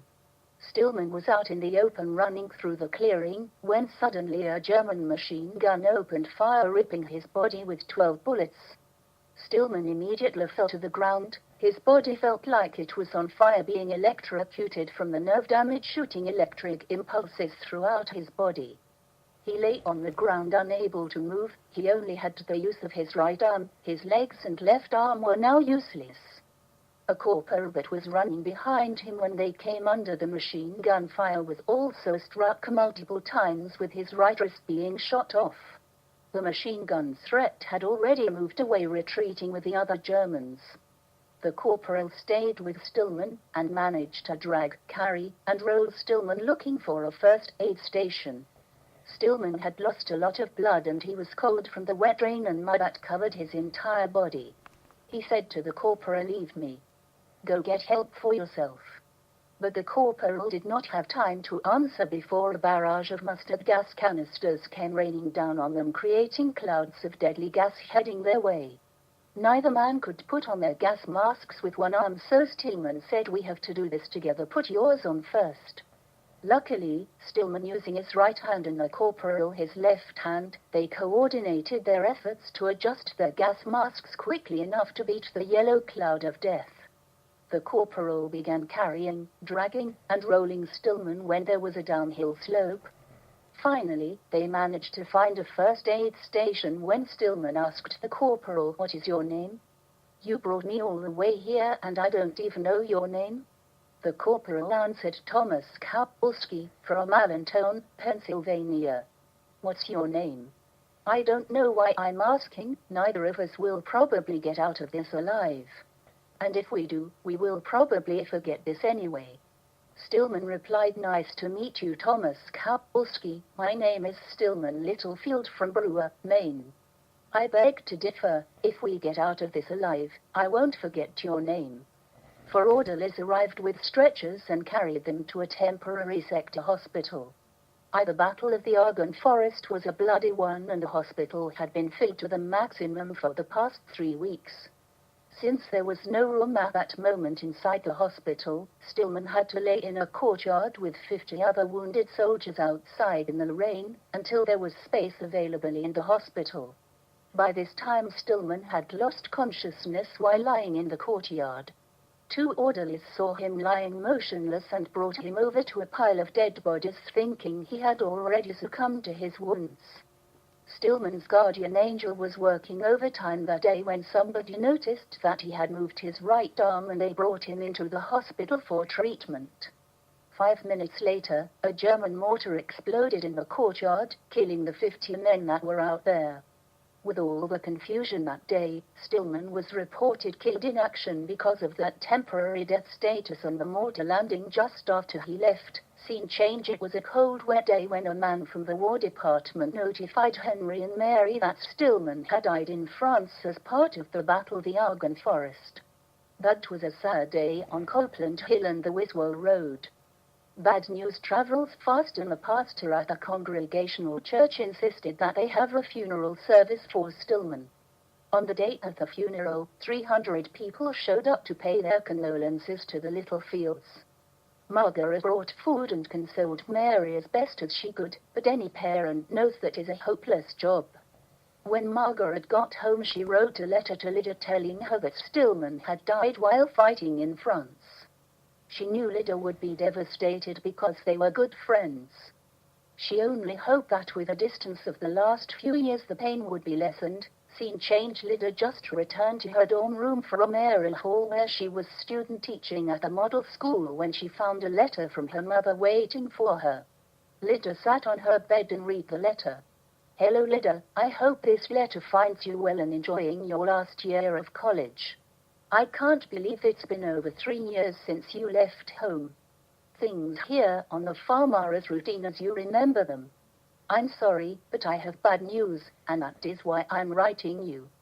Stillman Littlefield was killed in France at the Battle of the Argonne Forest on October 11th. Henry and Mary were not aware of it until November 1st, and thankfully the war was declared over on the 11th. What a shame Stillman didn't make it a few more weeks. So sad, he was a good boy. I'm sorry for this terrible news, but I thought you would want to know. Everybody sends their love, as do your father and I. Mama. The letter Lydia was holding in her hands began to shake uncontrollably as she began to quietly sob as the reality of the letter sunk in. She couldn't see anything through the tears in her eyes, and she could not have spoken with anybody even if she tried. She struggled to breathe as her body gasped for air every 20 seconds. She remembered the wagon rides to high school, and she remembered the last time that they saw each other. Then it crossed her mind that she was probably the last person from home that he ever saw. Over the next month, the news reports of the toll suffered during the Battle of Argonne Forest were being published in the national newspapers. The articles ripped off the scab of the wound created by Stillman's death. She read that there were 117,000 American, 70,000 French, and 100,000 Germans who were casualties in that battle that occurred right before the end of the war. Lydia did the math. That was 287,000 casualties, one of which was Stillman, multiplied by the pain of a lifetime lost. Stillman's death had changed Lydia. She spent 4 years going to college learning how to be a teacher to spread knowledge to a world that was capable of such destruction. She looked at her own life and saw the insignificance of it. This could all end without ever seeing all of life's possibilities. Lost possibilities times 287,000 equals infinity. Scene change. It was now May, and Lydia was preparing for final exams and trying to keep her students at a model school interested enough in their schoolwork to compete with the spring weather. Then it would be graduation, and then the rest of her life to be defined by the universe. Mr. Pratt said, Lydia, do you have a few minutes? I have something I need to ask you. Lydia replied, yes, I have a few extra minutes. Mr. Pratt said, Lydia, I will be taking a 1-year sabbatical, for lack of a better word, to Changsha, China, where I will be teaching at the Yale Mission School. There is a need for another position to teach English to Chinese native speakers. It is purely conversational English, and from what I understand, knowledge of Chinese is not necessary. I presume their method involves a complete immersion in the English language. Departure date would be June 15th. My question to you is, would you be interested in teaching in China for a year? All of your expenses will be covered by the Yale Mission School. I have seen you in action, and you are a good teacher. Opportunities such as this only come once in a lifetime. I would like for you to give it some thought and get back to me by the end of the week. If you have any questions, please let me know. 3 days later, Lydia stopped by Mr. Pratt's office to deliver her answer. Mr. Pratt, I will go to China. That is an opportunity that I cannot turn down. What do I need to do to get ready? Scene change on June 15th. Lydia and Arthur, as he had asked Lydia to call him now that she was no longer student, stood along the rail of a freighter that was heading on a 28-day trip to Shanghai, China. The freighter hugged the East Coast all the way through the Caribbean to the Panama Canal that was now only 4 years old. Then it was a stop at San Francisco and straight shot across the Pacific to Shanghai, where they would take a train the final 1,000 miles to arrive at the mission in the city of Changsha. The trip had happened so quickly that when Lydia wrote her parents telling them that she was going to China, it did not leave enough time for them to respond with a return letter before Lydia left. Lydia felt that she was disappearing from the face of the earth, but she soon would become comfortable with the fact that she was on the other side of the world. When they arrived at the mission, Lydia quickly assimilated into the culture. She lived and taught in the mission and taught 15 girls who lived in a dormitory where the only language allowed was English. The biggest culture change for Lydia was the size of the population that she now lived. Weeks turned into months, which turned into a year, and Lydia was not yet ready to leave the Yale mission and signed on for another year of teaching at the mission. Sydney tried to talk her out of the decision, but soon realized there weren't enough days remaining prior to the scheduled return voyage to convince Lydia that she was making a mistake. Sydney caught his ship back to the United States in his previous life at Farmington State Normal College.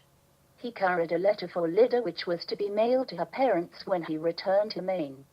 Unfortunately, he got drunk and read the letter to Lydia's parents, and then burned it after reading where she said there was no one in her life to come back for. Scene change. Thaddeus was returning from the J.J. Coulter stable where he purchased 4 horseshoes for Sandy who needed them because more of the public streets were becoming paved and the thin-gauged shoes she was wearing were not up to the task of protecting her hooves.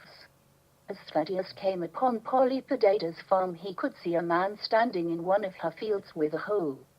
Thaddeus stopped the wagon and went to Polly's door when she opened it before he could knock. "Thaddeus, how nice to see you. It has been a while since we had a chance to visit. Come on in." Thaddeus replied, "I can't stay, Polly, but I was just heading back to my place after picking up some horseshoes and I saw a man in your field. I was just making sure things were okay and was wondering who was in your field pulling up your potatoes." Polly answered, "He is my cousin's boy, or I should say son. He is a grown man now. I about dropped when he knocked on my door a few days ago. I hadn't seen him since he was a boy and I wouldn't have recognized him.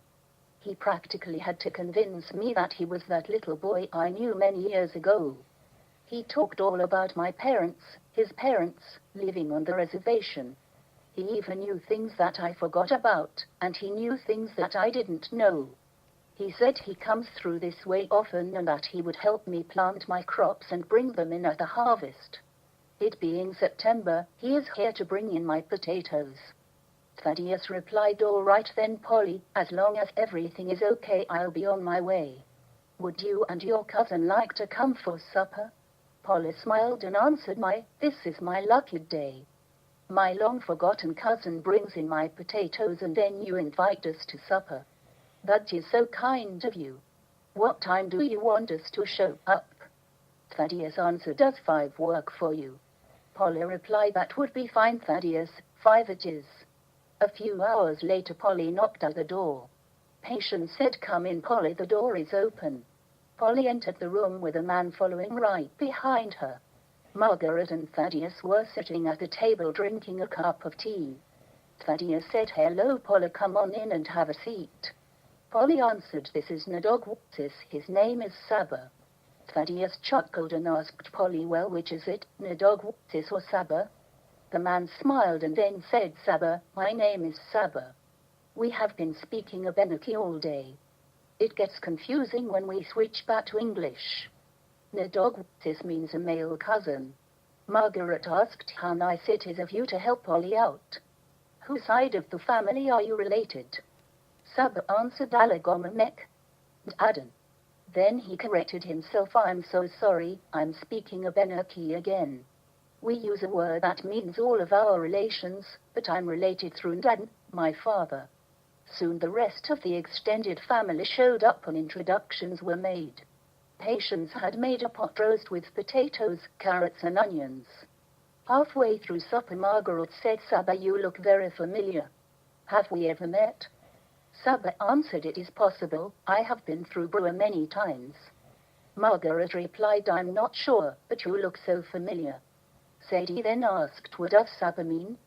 Saba replied, "It means tomorrow." Albertine replied, "What a lovely name." Saba then made a joke and said, "My sister Walguabo would be jealous." Albertine asked, "Why is that?" Saba answered, "Walguabo means yesterday." Polly said, "Oh, Morgie." Saba chuckled, "Did you just call me Morgie?" Polly answered with a smile on her face, "No, I did not, Saba." Patience asked, "What is so funny?" Saba answered, "They are two words in Abenaki that sounds very similar but mean very different things. One means go away and the other means shit." Thaddeus laughed out loud. "Now that is funny." The conversation then shifted towards families and the subject of Lydia came up. When the conversation shifted to Lydia, Margaret said, "Please change the subject. Not knowing how Lydia is doing or where she is or whether she's still alive is just too much for me to deal with. I will leave my faith in the good Lord's hands, for only He knows how Lydia is." The conversation around the table continued for another half hour, and then Polly said, "It is getting too late for an old lady like me. I need to go home and go to bed. I want to thank you very much for supper. It is always a pleasure to come here with such good company." Scene change. The magnitude of the damage to Stillman's body at the expense of the machine gun that riddled his body with 12 different wounds, some seriously damaging his intestines and left shoulder joint and left arm. His wounds were so severe that they required several operations over 9 months just to get him stabilized enough to survive the trip home on a hospital ship. Once the surgeons were through with him, he was more like a human ragdoll that lost its stuffing. Finally, in October, a year after receiving his wounds, Stillman was on a hospital ship that crossed the North Atlantic, bringing him to the United States. Traversing the North Atlantic was once a treacherous, deadly voyage that lost many ships to German U-boat attacks, but now the hospital ship sailed through calmer waters. Once stateside, Stillman was brought to Camp Meade, Maryland, where he convalesced for 3 more months before returning home to Maine on February 1920. Stillman stepped down from the train at the Bangor train station that was along the Penobscot River. He threw his sack of possessions over his good shoulder and looked around to see the familiar sights of home that just did not seem to have changed as much as he had at the expense of the carnage in France. Stillman did not go out of his way to initiate conversations with people at the train station or on the trolley car that took him to South Main Street in Brewer. He walked into Herrick's store to buy 2 hard rolls and a half a pound of ham that he made into 2 sandwiches standing there in the store. He said to himself as he left the store, eating at 2 sandwiches after 3 years of hell, home is only a few miles away. I wonder how it's changed. The war injuries that Stillman suffered that were visible were to his left shoulder and arm, and his right hip that made him walk with a noticeable limp. He could move his left arm, but the pain in his shoulder every time he tried to use his arm to lift anything over his head caused significant shoulder pain. Stillman realized that the war had killed the farmer that was once inside of him and that only a man survived. The injuries that were not visible were still struggling to kill off the man that remained. Stillman would have nightmares for the rest of his life, reliving hell that was still trying to kill him in his dreams. Stillman passed familiar farms as he headed towards Copeland Hill. The incline of the dirt road made it challenging for him as he had difficulty raising his right knee up high enough to negotiate the incline. This forced him to shorten every other step, making it look like he was doing the waltz. The pace of his walk slowed, but the pace of the pain in his hip didn't. Finally, he stopped at a familiar driveway that led to his previous home. Stillman took his time walking up to the farmhouse. He felt the need to take his time, allowing his senses to soak up the memories of his previous life that had long ago evaporated over the past 3 years. He now walked onto the porch where he had religiously taken off his boots every time he had previously entered the house. That was his previous life. His current life made it difficult to put his boots on with his injuries. Stillman entered the house and shut the door behind him and then walked towards the kitchen. His mother Mary was kneading bread dough on the kitchen counter with her back towards Stillman. She mistakenly thought the steps were from her husband Henry when she said, "Are you back from the Grange meeting already? What's the matter? Did you bunch of old men run out of things to talk about?" Stillman was quiet for a moment and then said, "I got here as fast as I could, but it took me longer than I thought it would." Mary immediately stopped working the dough ball and froze when she heard the voice that belonged to somebody that had been dead for 1.5 years. She spun around to see a man standing in the doorway. He had a familiar look to him, like an acquaintance that you hadn't seen in a while. There was something familiar, but there was something different that put pause in her mind. She stared at the man and said the only thing that made sense to her, even though she knew it was impossible. "Stillman?" Stillman took 2 steps into the kitchen and then stopped, saying, "Ma, don't yell at me for not taking off my boots. You look surprised to see me." Mary slowly approached Stillman with wide, unblinking eyes. With each step towards Stillman, the realization that it was him became stronger as she scurried towards him the last few steps and hugged him in a bear hug and kissed him on the cheek. Once Mary allowed the initial emotions of seeing Stillman, she pushed him back to her arm's length and said, "You are dead. They said you died. They said you died in France just before the war ended. We even received your death papers from the War Department. We had a funeral service for you. But here you are, standing plain as day in my kitchen. I just can't believe it. I have to sit down." The news of Stillman's death traveled fast, but the news of Stillman's return from the dead traveled much faster. That evening, everybody from the farms around Copeland Hill stopped by the Littlefield farm, bringing food and, more importantly, some form of alcohol. Thaddeus, Margaret, and their extended family of Sadie and Arthur, Patience, Albertine, and Claire brought 3 jugs of applejack along with a roast beef. Stillman saw them coming into the kitchen and searched the faces for Lydia, but did not find her. Once the emotional greetings had subsided, Stillman asked Margaret about Lydia. "I was hoping Lydia would be here. I last saw her in Farmington right before I shipped out to Europe. She looked like she was doing well. What's she up to now?" Margaret answered, "I wish I knew. It wasn't 6 months after you were reported killed somewhere in France that she went to China right after graduation. She departed so quickly that all we have is a letter telling us of her decision and where she was going. Stillman, the news of your death had a profound effect on Lydia.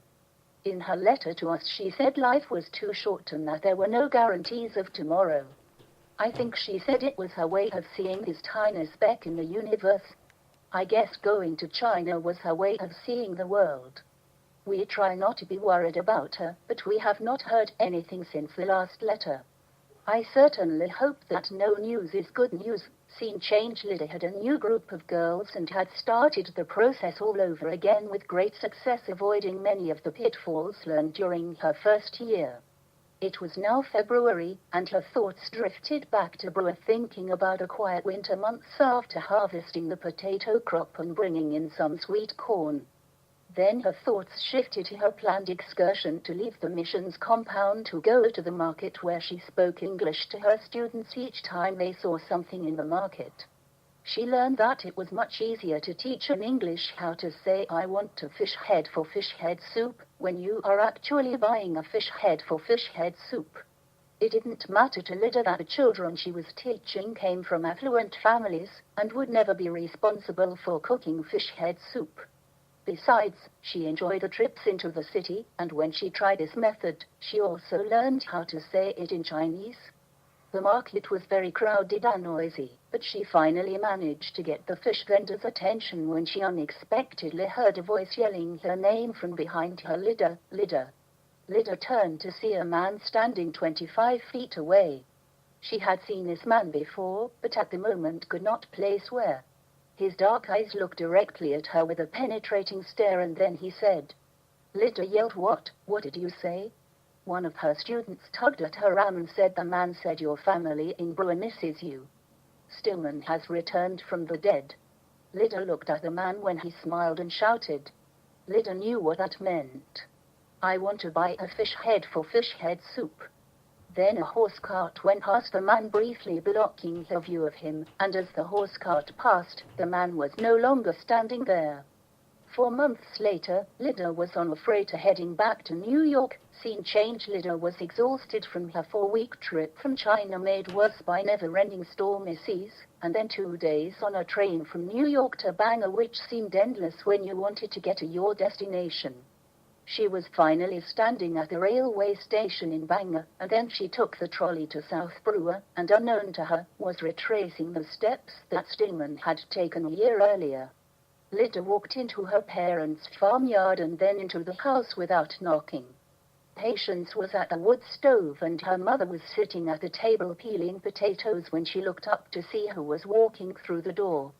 Margaret's heart skipped a few beats when she realized it was Lyda and let out a scream. Patience quickly turned around and saw Lyda and screamed, "Holy Mary, Mother of God!" Thaddeus had been in the back house when Lyda had arrived. He heard the screams and quickly finished his business and ran into the house to see what the commotion was about. He saw Sadie and Arthur running from the barn towards the house just as Albertine and Claire were returning home from the east and walking down the driveway. It took a minute for everybody to walk into the kitchen, but when they saw Lyda, they erupted into salutations that rivaled the rebel yell. Lyda looked at all their faces and realized they were older than the faces in her memories that she had relied upon for the past 6 years.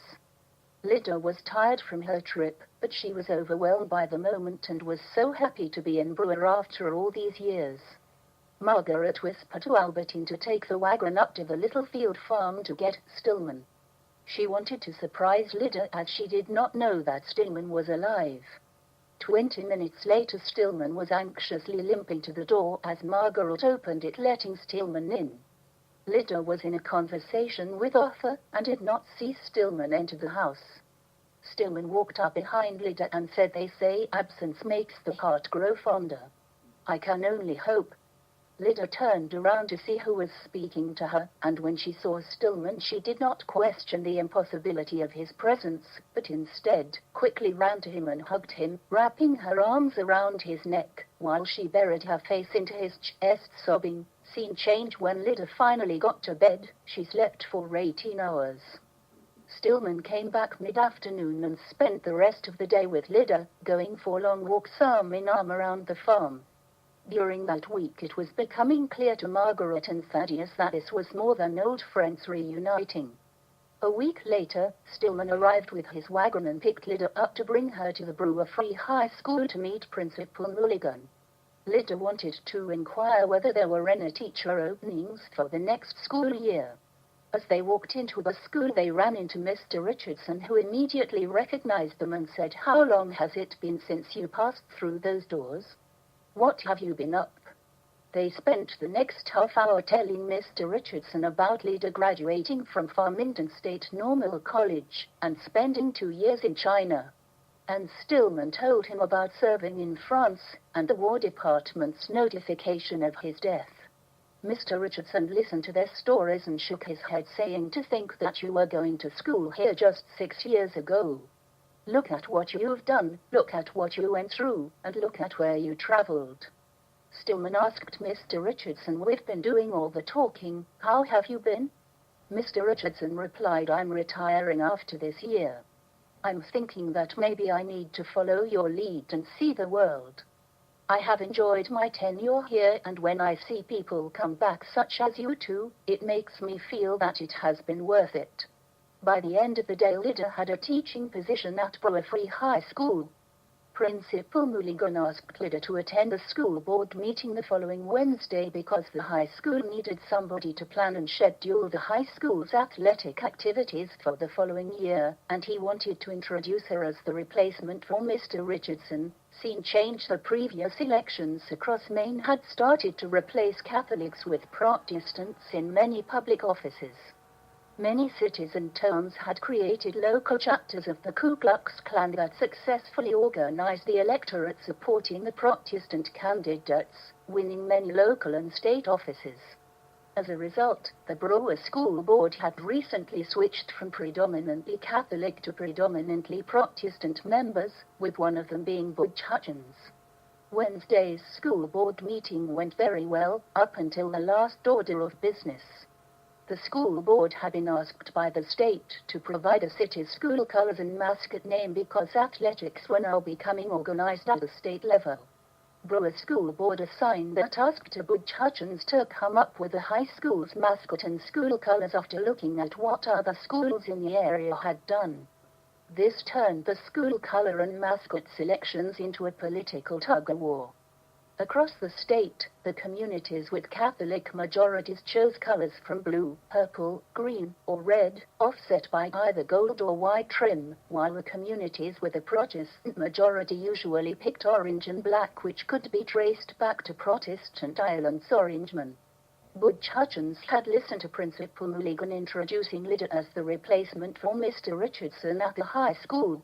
He knew Lydia's father was Thaddeus, and immediately disliked her for that sole reason. Now the school board chairman asked Butch to present his selections for school mascot and colors. Butch Hutchins spoke to the remaining 4 school board members. I went out and talked to Bangor, Hampton, Orono, and Old Town. I found out they were all Catholic colors, maroon and white, purple and white, red and white, and green and white. See a common theme here? The mascots are Rams, Broncos, Indians, and Riots. Looks like the Catholics have bucked, rammed, and gone on the war path to get their Catholic colors in those tones, but if they think there will be another maroon and white, they will have a riot on their hands. Lydia listened to Butch Hutchins and then asked, why didn't you take a survey of the students at the high school to get their input? This was Butch Hutchins' first opportunity to show his dislike for Lydia, and answered her condescendingly, well, Missy, I was asked to come up with the colors and the mascot, not those high school nitwits. Besides, some brilliant egg-aided schoolgirl, such as the likes of you, would probably come up with the colors brown and a mascot named the Stubborn Turd. Lydia quickly replied just as Butch Hutchins said the last word. Mr. Hutchins, polite people usually say, excuse me. Butch Hutchins said, for what? Lydia answered, I just heard you fart. Butch Hutchins disdainfully replied, no, Missy, get your hearing checked. I didn't fart. Lydia then looked Butch Hutchins in the eye and said, well then, what just came out of your mouth sounded just like something that usually escapes from one's us. The school committee, and the 50 people sitting in the auditorium that came to listen to the school board meeting, burst into laughter. Butch Hutchins' face turned red from embarrassment, but there was a healthy dose of anger hidden in that red face. He knew Lydia had set him up, and had gotten the better of him. Once the room quieted down, Butch Hutchins regained his composure, and continued speaking. Let me continue after that rude interruption. So after careful consideration, the colors for the Brewer Free High School will be orange and black, and will finally give the Protestants living in Brewer their colors. Lydia asked another question. What did you decide for a mascot name? Butch Hutchins stared silently at Lydia for an uncomfortable 20 seconds before speaking. Well, Missy, I had a name all picked out, but just now, I've changed my mind. To honor you, and that horde of women that live on your farm, lighting your bonfires, and twisting wood into all kinds of disturbing shapes that you show in your dooryard, the mascot name will be the Witches. Lydia smiled and replied, Mr. Hutchins, I'm happy for you that you finally got your colors. I particularly like the color orange. It reminds me of a dear friend who once told me orange always reminded her of beautiful sunrises and sunsets. I'm also honored that you thought of me when you came up with a mascot name. Butch Hutchins sneered. Yes, of course you are, Missy. Scene change it with all the talk around town when the Ku Klux Klan paraded down North Main Street in Brewer wearing their white hooded uniforms, showing their solidarity against Catholic influences into their lives. Polly felt compelled to try and put a stop to the Catholic and Protestant forces that tried to divide her community. The Sunday following the KKK march, Polly walked through the front doors of the Congregational Church in South Brewer and walked right down the center aisle to the front of the church. A pastor was standing at a podium and stopped talking as Polly approached to within a few feet of him. The pastor said, "Excuse me, is there a problem?" Polly replied, "I need to speak." The pastor replied, "I'm in the middle of my sermon. If you need me, I'm available after Mass." Polly continued, "I need to speak to your people. I have something I must say to them." The pastor became irritated and his veneer of politeness disappeared. "I must insist that you leave immediately. You cannot disrupt my services, my sermon, or me. You are not a member of our congregation. You must leave immediately." Polly replied, "Excuse me, Pastor, I have heard your sermons before. These good people slept enough last night. I don't think you need to put them asleep on this fine morning listening to you. I'm an old lady and I've been waiting ages longer than you have to say what needs to be said. Stand aside, it is my turn." The pastor said, "I must insist that you leave immediately." "Oh," Murch said from 10 rows back, "let her speak," which was quickly followed by Henry Littlefield speaking from the back of the church. "I want to know what she has to say. Let Polly speak her piece." The pastor's face reddened with anger as he looked out into the congregation in the general direction of the two voices, as he stepped aside and stood against a side wall without saying a word, other than an exasperated huff. Polly took her place behind the podium, which swallowed most of her body, allowing only her head of wild hair and small frail shoulders to be visible. She stood there looking left and then looking right, making sure she got a good look at the congregation before speaking, and then she said, "My name given to me by my parents was Charles, which means cricket in my native tongue. And then when I was 5 years old, a Catholic priest came to the Indian Island reservation once a week. He was pulled across on the little ferry in the warm months and walked on the frozen river in the winter to reach that small island in the middle of the Penobscot. He saw fit that he was going to save our souls, so he goes about baptizing me, and then gave me a new Christianized name, Grace Longwater. I was not sure whether I liked this new name because Charles was so familiar to me. It could have been worse, especially because he baptized my older sister, Nanatazo, which means hummingbird. That is such a beautiful name, but Nanatazo was renamed Laverne Longwater. Grace is such a pretty name, but I've never been a fan of the name Laverne. Well, 20 years goes by, and I got married to a handsome Penobscot named Teniel Small, and my name changed again, as I was now proudly known as Grace Small.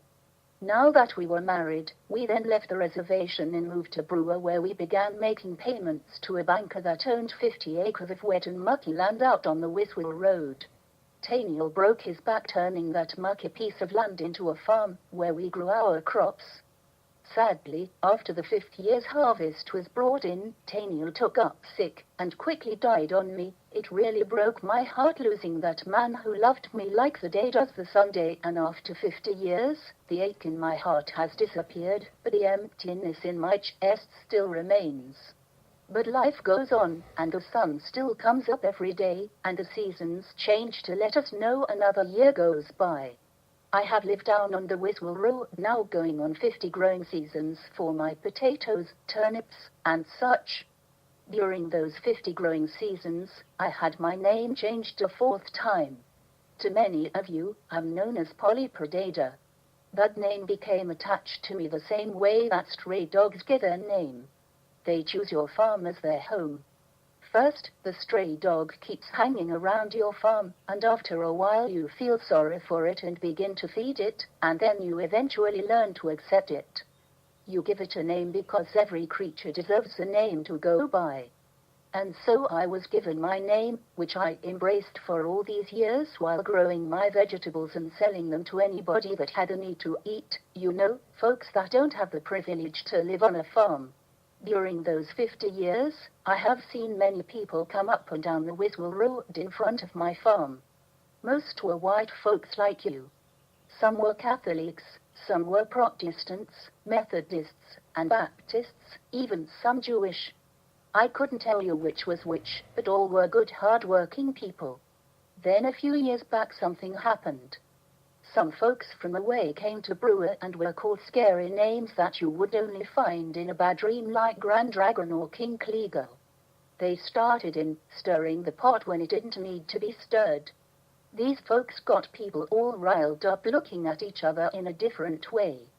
Instead of seeing farmers who till the same soil, growing the same crops under the same sun, or working in the mills, or making bricks, or building the boats, and surviving the same cold winters, they now only saw our few differences. When I take a look at the differences that these folks were pointing out, I didn't see what all the fuss was about. I began to hear people say that the Catholics are meddling in their lives and that they have their own Catholic schools paid for by the government that use Catholic Bibles and not King James Bibles. And then the Catholics get in a tizzy when the Protestants want to use the King James Bible in public schools, but that it gets voted down because the school committee has Catholics on it. Well, I have to say, and it might surprise you, I have read both Bibles cover to cover. When I was a young girl, I learned to read using the Bible given to us by that Catholic priest. And between you and me, each Sunday when I went to Catholic church as a small girl, I didn't get much out of it. There was way too much mystery in what the priest was doing during the Mass. He always had his back to the church facing the wall behind the altar. He spoke in a language I didn't understand, and they were always ringing bells or burning something sweet-smelling called incense as they walked up and down the room. It should have been called made no sense because I did not understand what it meant. Now where was I? Oh yes, the Bibles. Then one day I started reading the King James Bible that every one of you is dearly holding in your hands right now. I read the Bible a few times while I was trying to stay warm on a cold winter night. Do you know what I learned after reading the Catholic Bible and the King James Bible?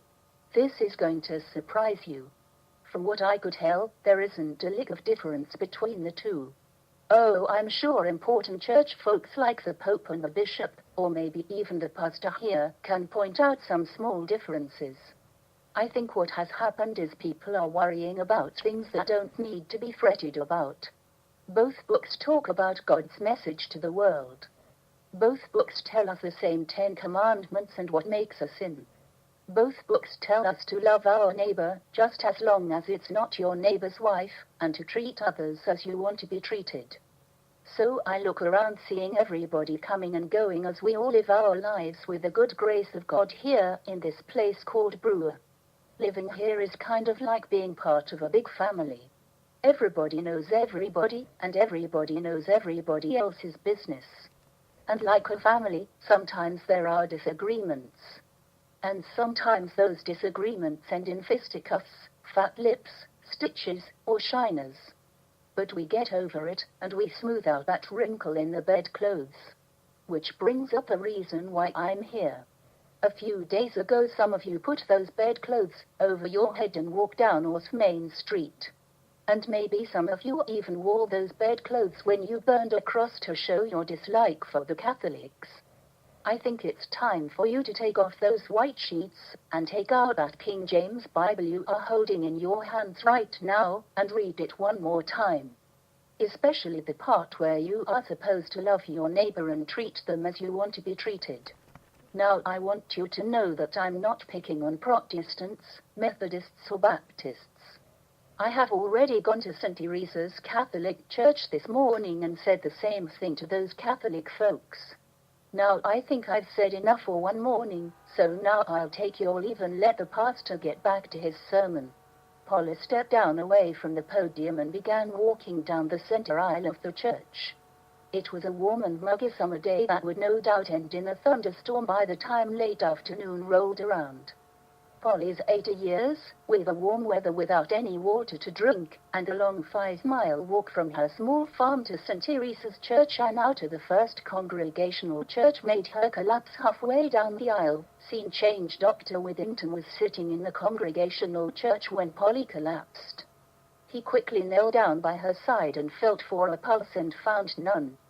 4 days later there was a standing room-only funeral for Polly at a Congregational Church that was packed with both Protestants and Catholics from South Brewer's St. Teresa's Catholic Church. 2 days after the funeral, an attorney from Haynes and Westcott showed up at the McDowell farm and informed them that Polly had left Lydia her farm and $5,000 that she had saved up over 50 years of growing potatoes, turnips, and onions. Polly's cousin Saba mysteriously was never heard from again, just like the large coyote that disappeared from the area farms, and the man from the Chinese marketplace. Stillman and Lydia were married and lived on Polly's farm and raised a son named Thomas, and a daughter named Polly. Lydia continued to teach, and Stillman worked for Bangor Hydroelectric Company, electrifying farms for the next 25 years. Thaddeus and Margaret continued to farm both their land and Lydia and Stillman's land. As Thaddeus, Margaret, and Patience became too old to farm, Albertine, Claire, Sadie and Arthur picked up the slack. The lesson learned on the McDowell farm was everything has to have a purpose to survive. Unfortunately for those farms out on the Wiswell Road and Copeland Hill, their purpose has been replaced by a world that has lost its way. The relationship between Catholics and Protestants continued to be divisive, but not at the level of the 1924 Ku Klux Klan march. It took the next 50 years for their differences to finally fade away against more glaring problems and events, such as the Great Depression, Second World War, and moon landing. Marks of that life and time can only be found as old stone walls that peek from woods that are consuming any remnants of the lives that once thrived along an old country road.